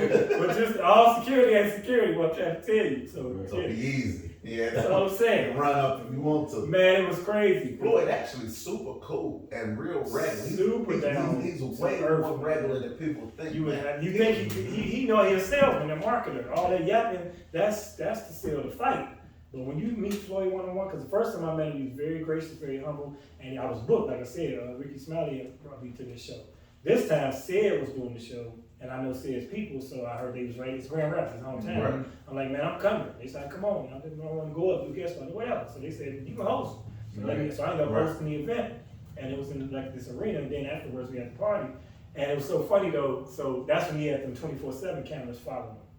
So this is how cool he is. So now I already did my thing. He already gave me the money for coming for volunteering. And we had a party, and that's after I talked to the cats. And the cameras over there, and they're like, they doing. I said, hey, champ. I said, I appreciate everything you did, and I'm a big fan, but it would mean a lot to me in my career if I get on the cameras. Because it was HBO or Showtime, whichever one was following, right? He said, no problem. Came, grabbed me, right? This man, funny dude, he did my birthday, gave me an endorsement, hooked me up. Like I still got the pictures. They all on Instagram. I got pictures. Wow. Everything I talked about, I can back it up. If you go on my Facebook, it's a thing called Celeb Photos, a whole retrospective of a lot of these stories. But while I'm there, right, here comes Sid the Entertainer, right?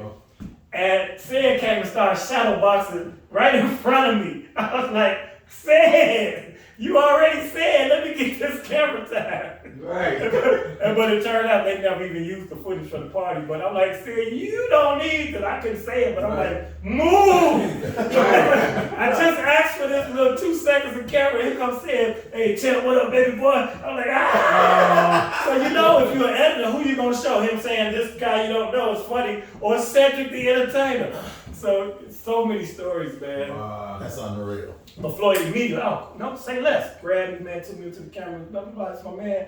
He just tore it up tonight. You gotta see it. I mean, he was just riding a bike down Ocean Drive, just cuz. Oh, yeah. He was just chilling. His squad, they ride bicycles right outside, and they skate, roller skate. Yep. Unreal. I was blown away. He just stopped. You see him, kicked it for a minute. Man, what y'all on? Right. I'm just out here getting my workout. But I bet you one thing. It was a sniper on the roof. Yes, a Vice Lord sniper up there. Say something if you want to. Do it to be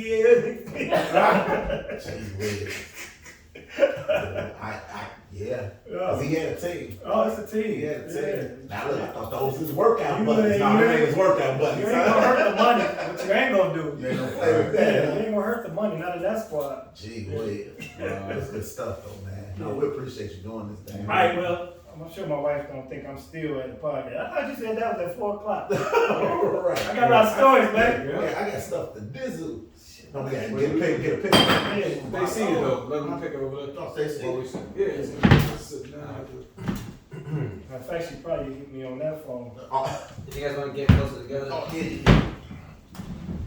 Alright, here we go. Damon, get that cup in there. My bad. Yeah, throw that cup in there. Brandon. Throw Product placement. Alright, here we go. First shots in 3, 2, 1. Bam, do a little tighter. And here we go. 3, 2, 1. Then do something candid, like he was chopping it up, like instead of you talking, because like when you join in with your radio voice, and I was like, man, you can't be joining in with your radio voice. You're right. He went from yes, man, it's really good text. Man, hey, how you doing, people? Yeah, so. Right. I got a bunch of stuff. Hold on. I gotta get one of my camera, black folk. You know, you just get Right, we with don't trust somebody you to else. send it. No, with somebody else's camera. Nah, they let me get a flash for them, cause I don't want. You think you need it? it? I hear it's about to be glowing on that picture. Yeah, no flash on that. Oh, yeah. Come on, turn, wait, Yeah, let's that's see. cool. Let's see what it does. And here we go. 3, 2, 1. Bam. Let's see, did that come out? Alright, let me do a couple more. You see that top? Oh, it's an Android. Let's go. Oh, bro. Hey, I'm team Android, yeah. And 3, 2, 1. Bam. So we needed that flash, huh?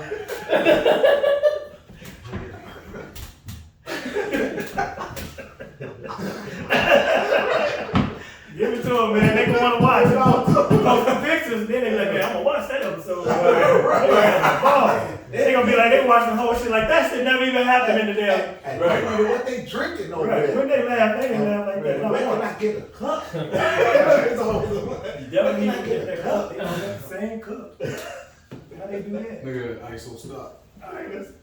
yeah. That's what I'm There's telling you. like 20. Yeah. Yeah, and I got some too. I'll send them to you. Oh, okay, cool. Yeah, good. Alright, so Steve, I'm stuck with you. No, brother. Yeah, much love, boy. Nice to meet you. Nice to meet you. What's your name, bro? Brendan. Brendan? Yep.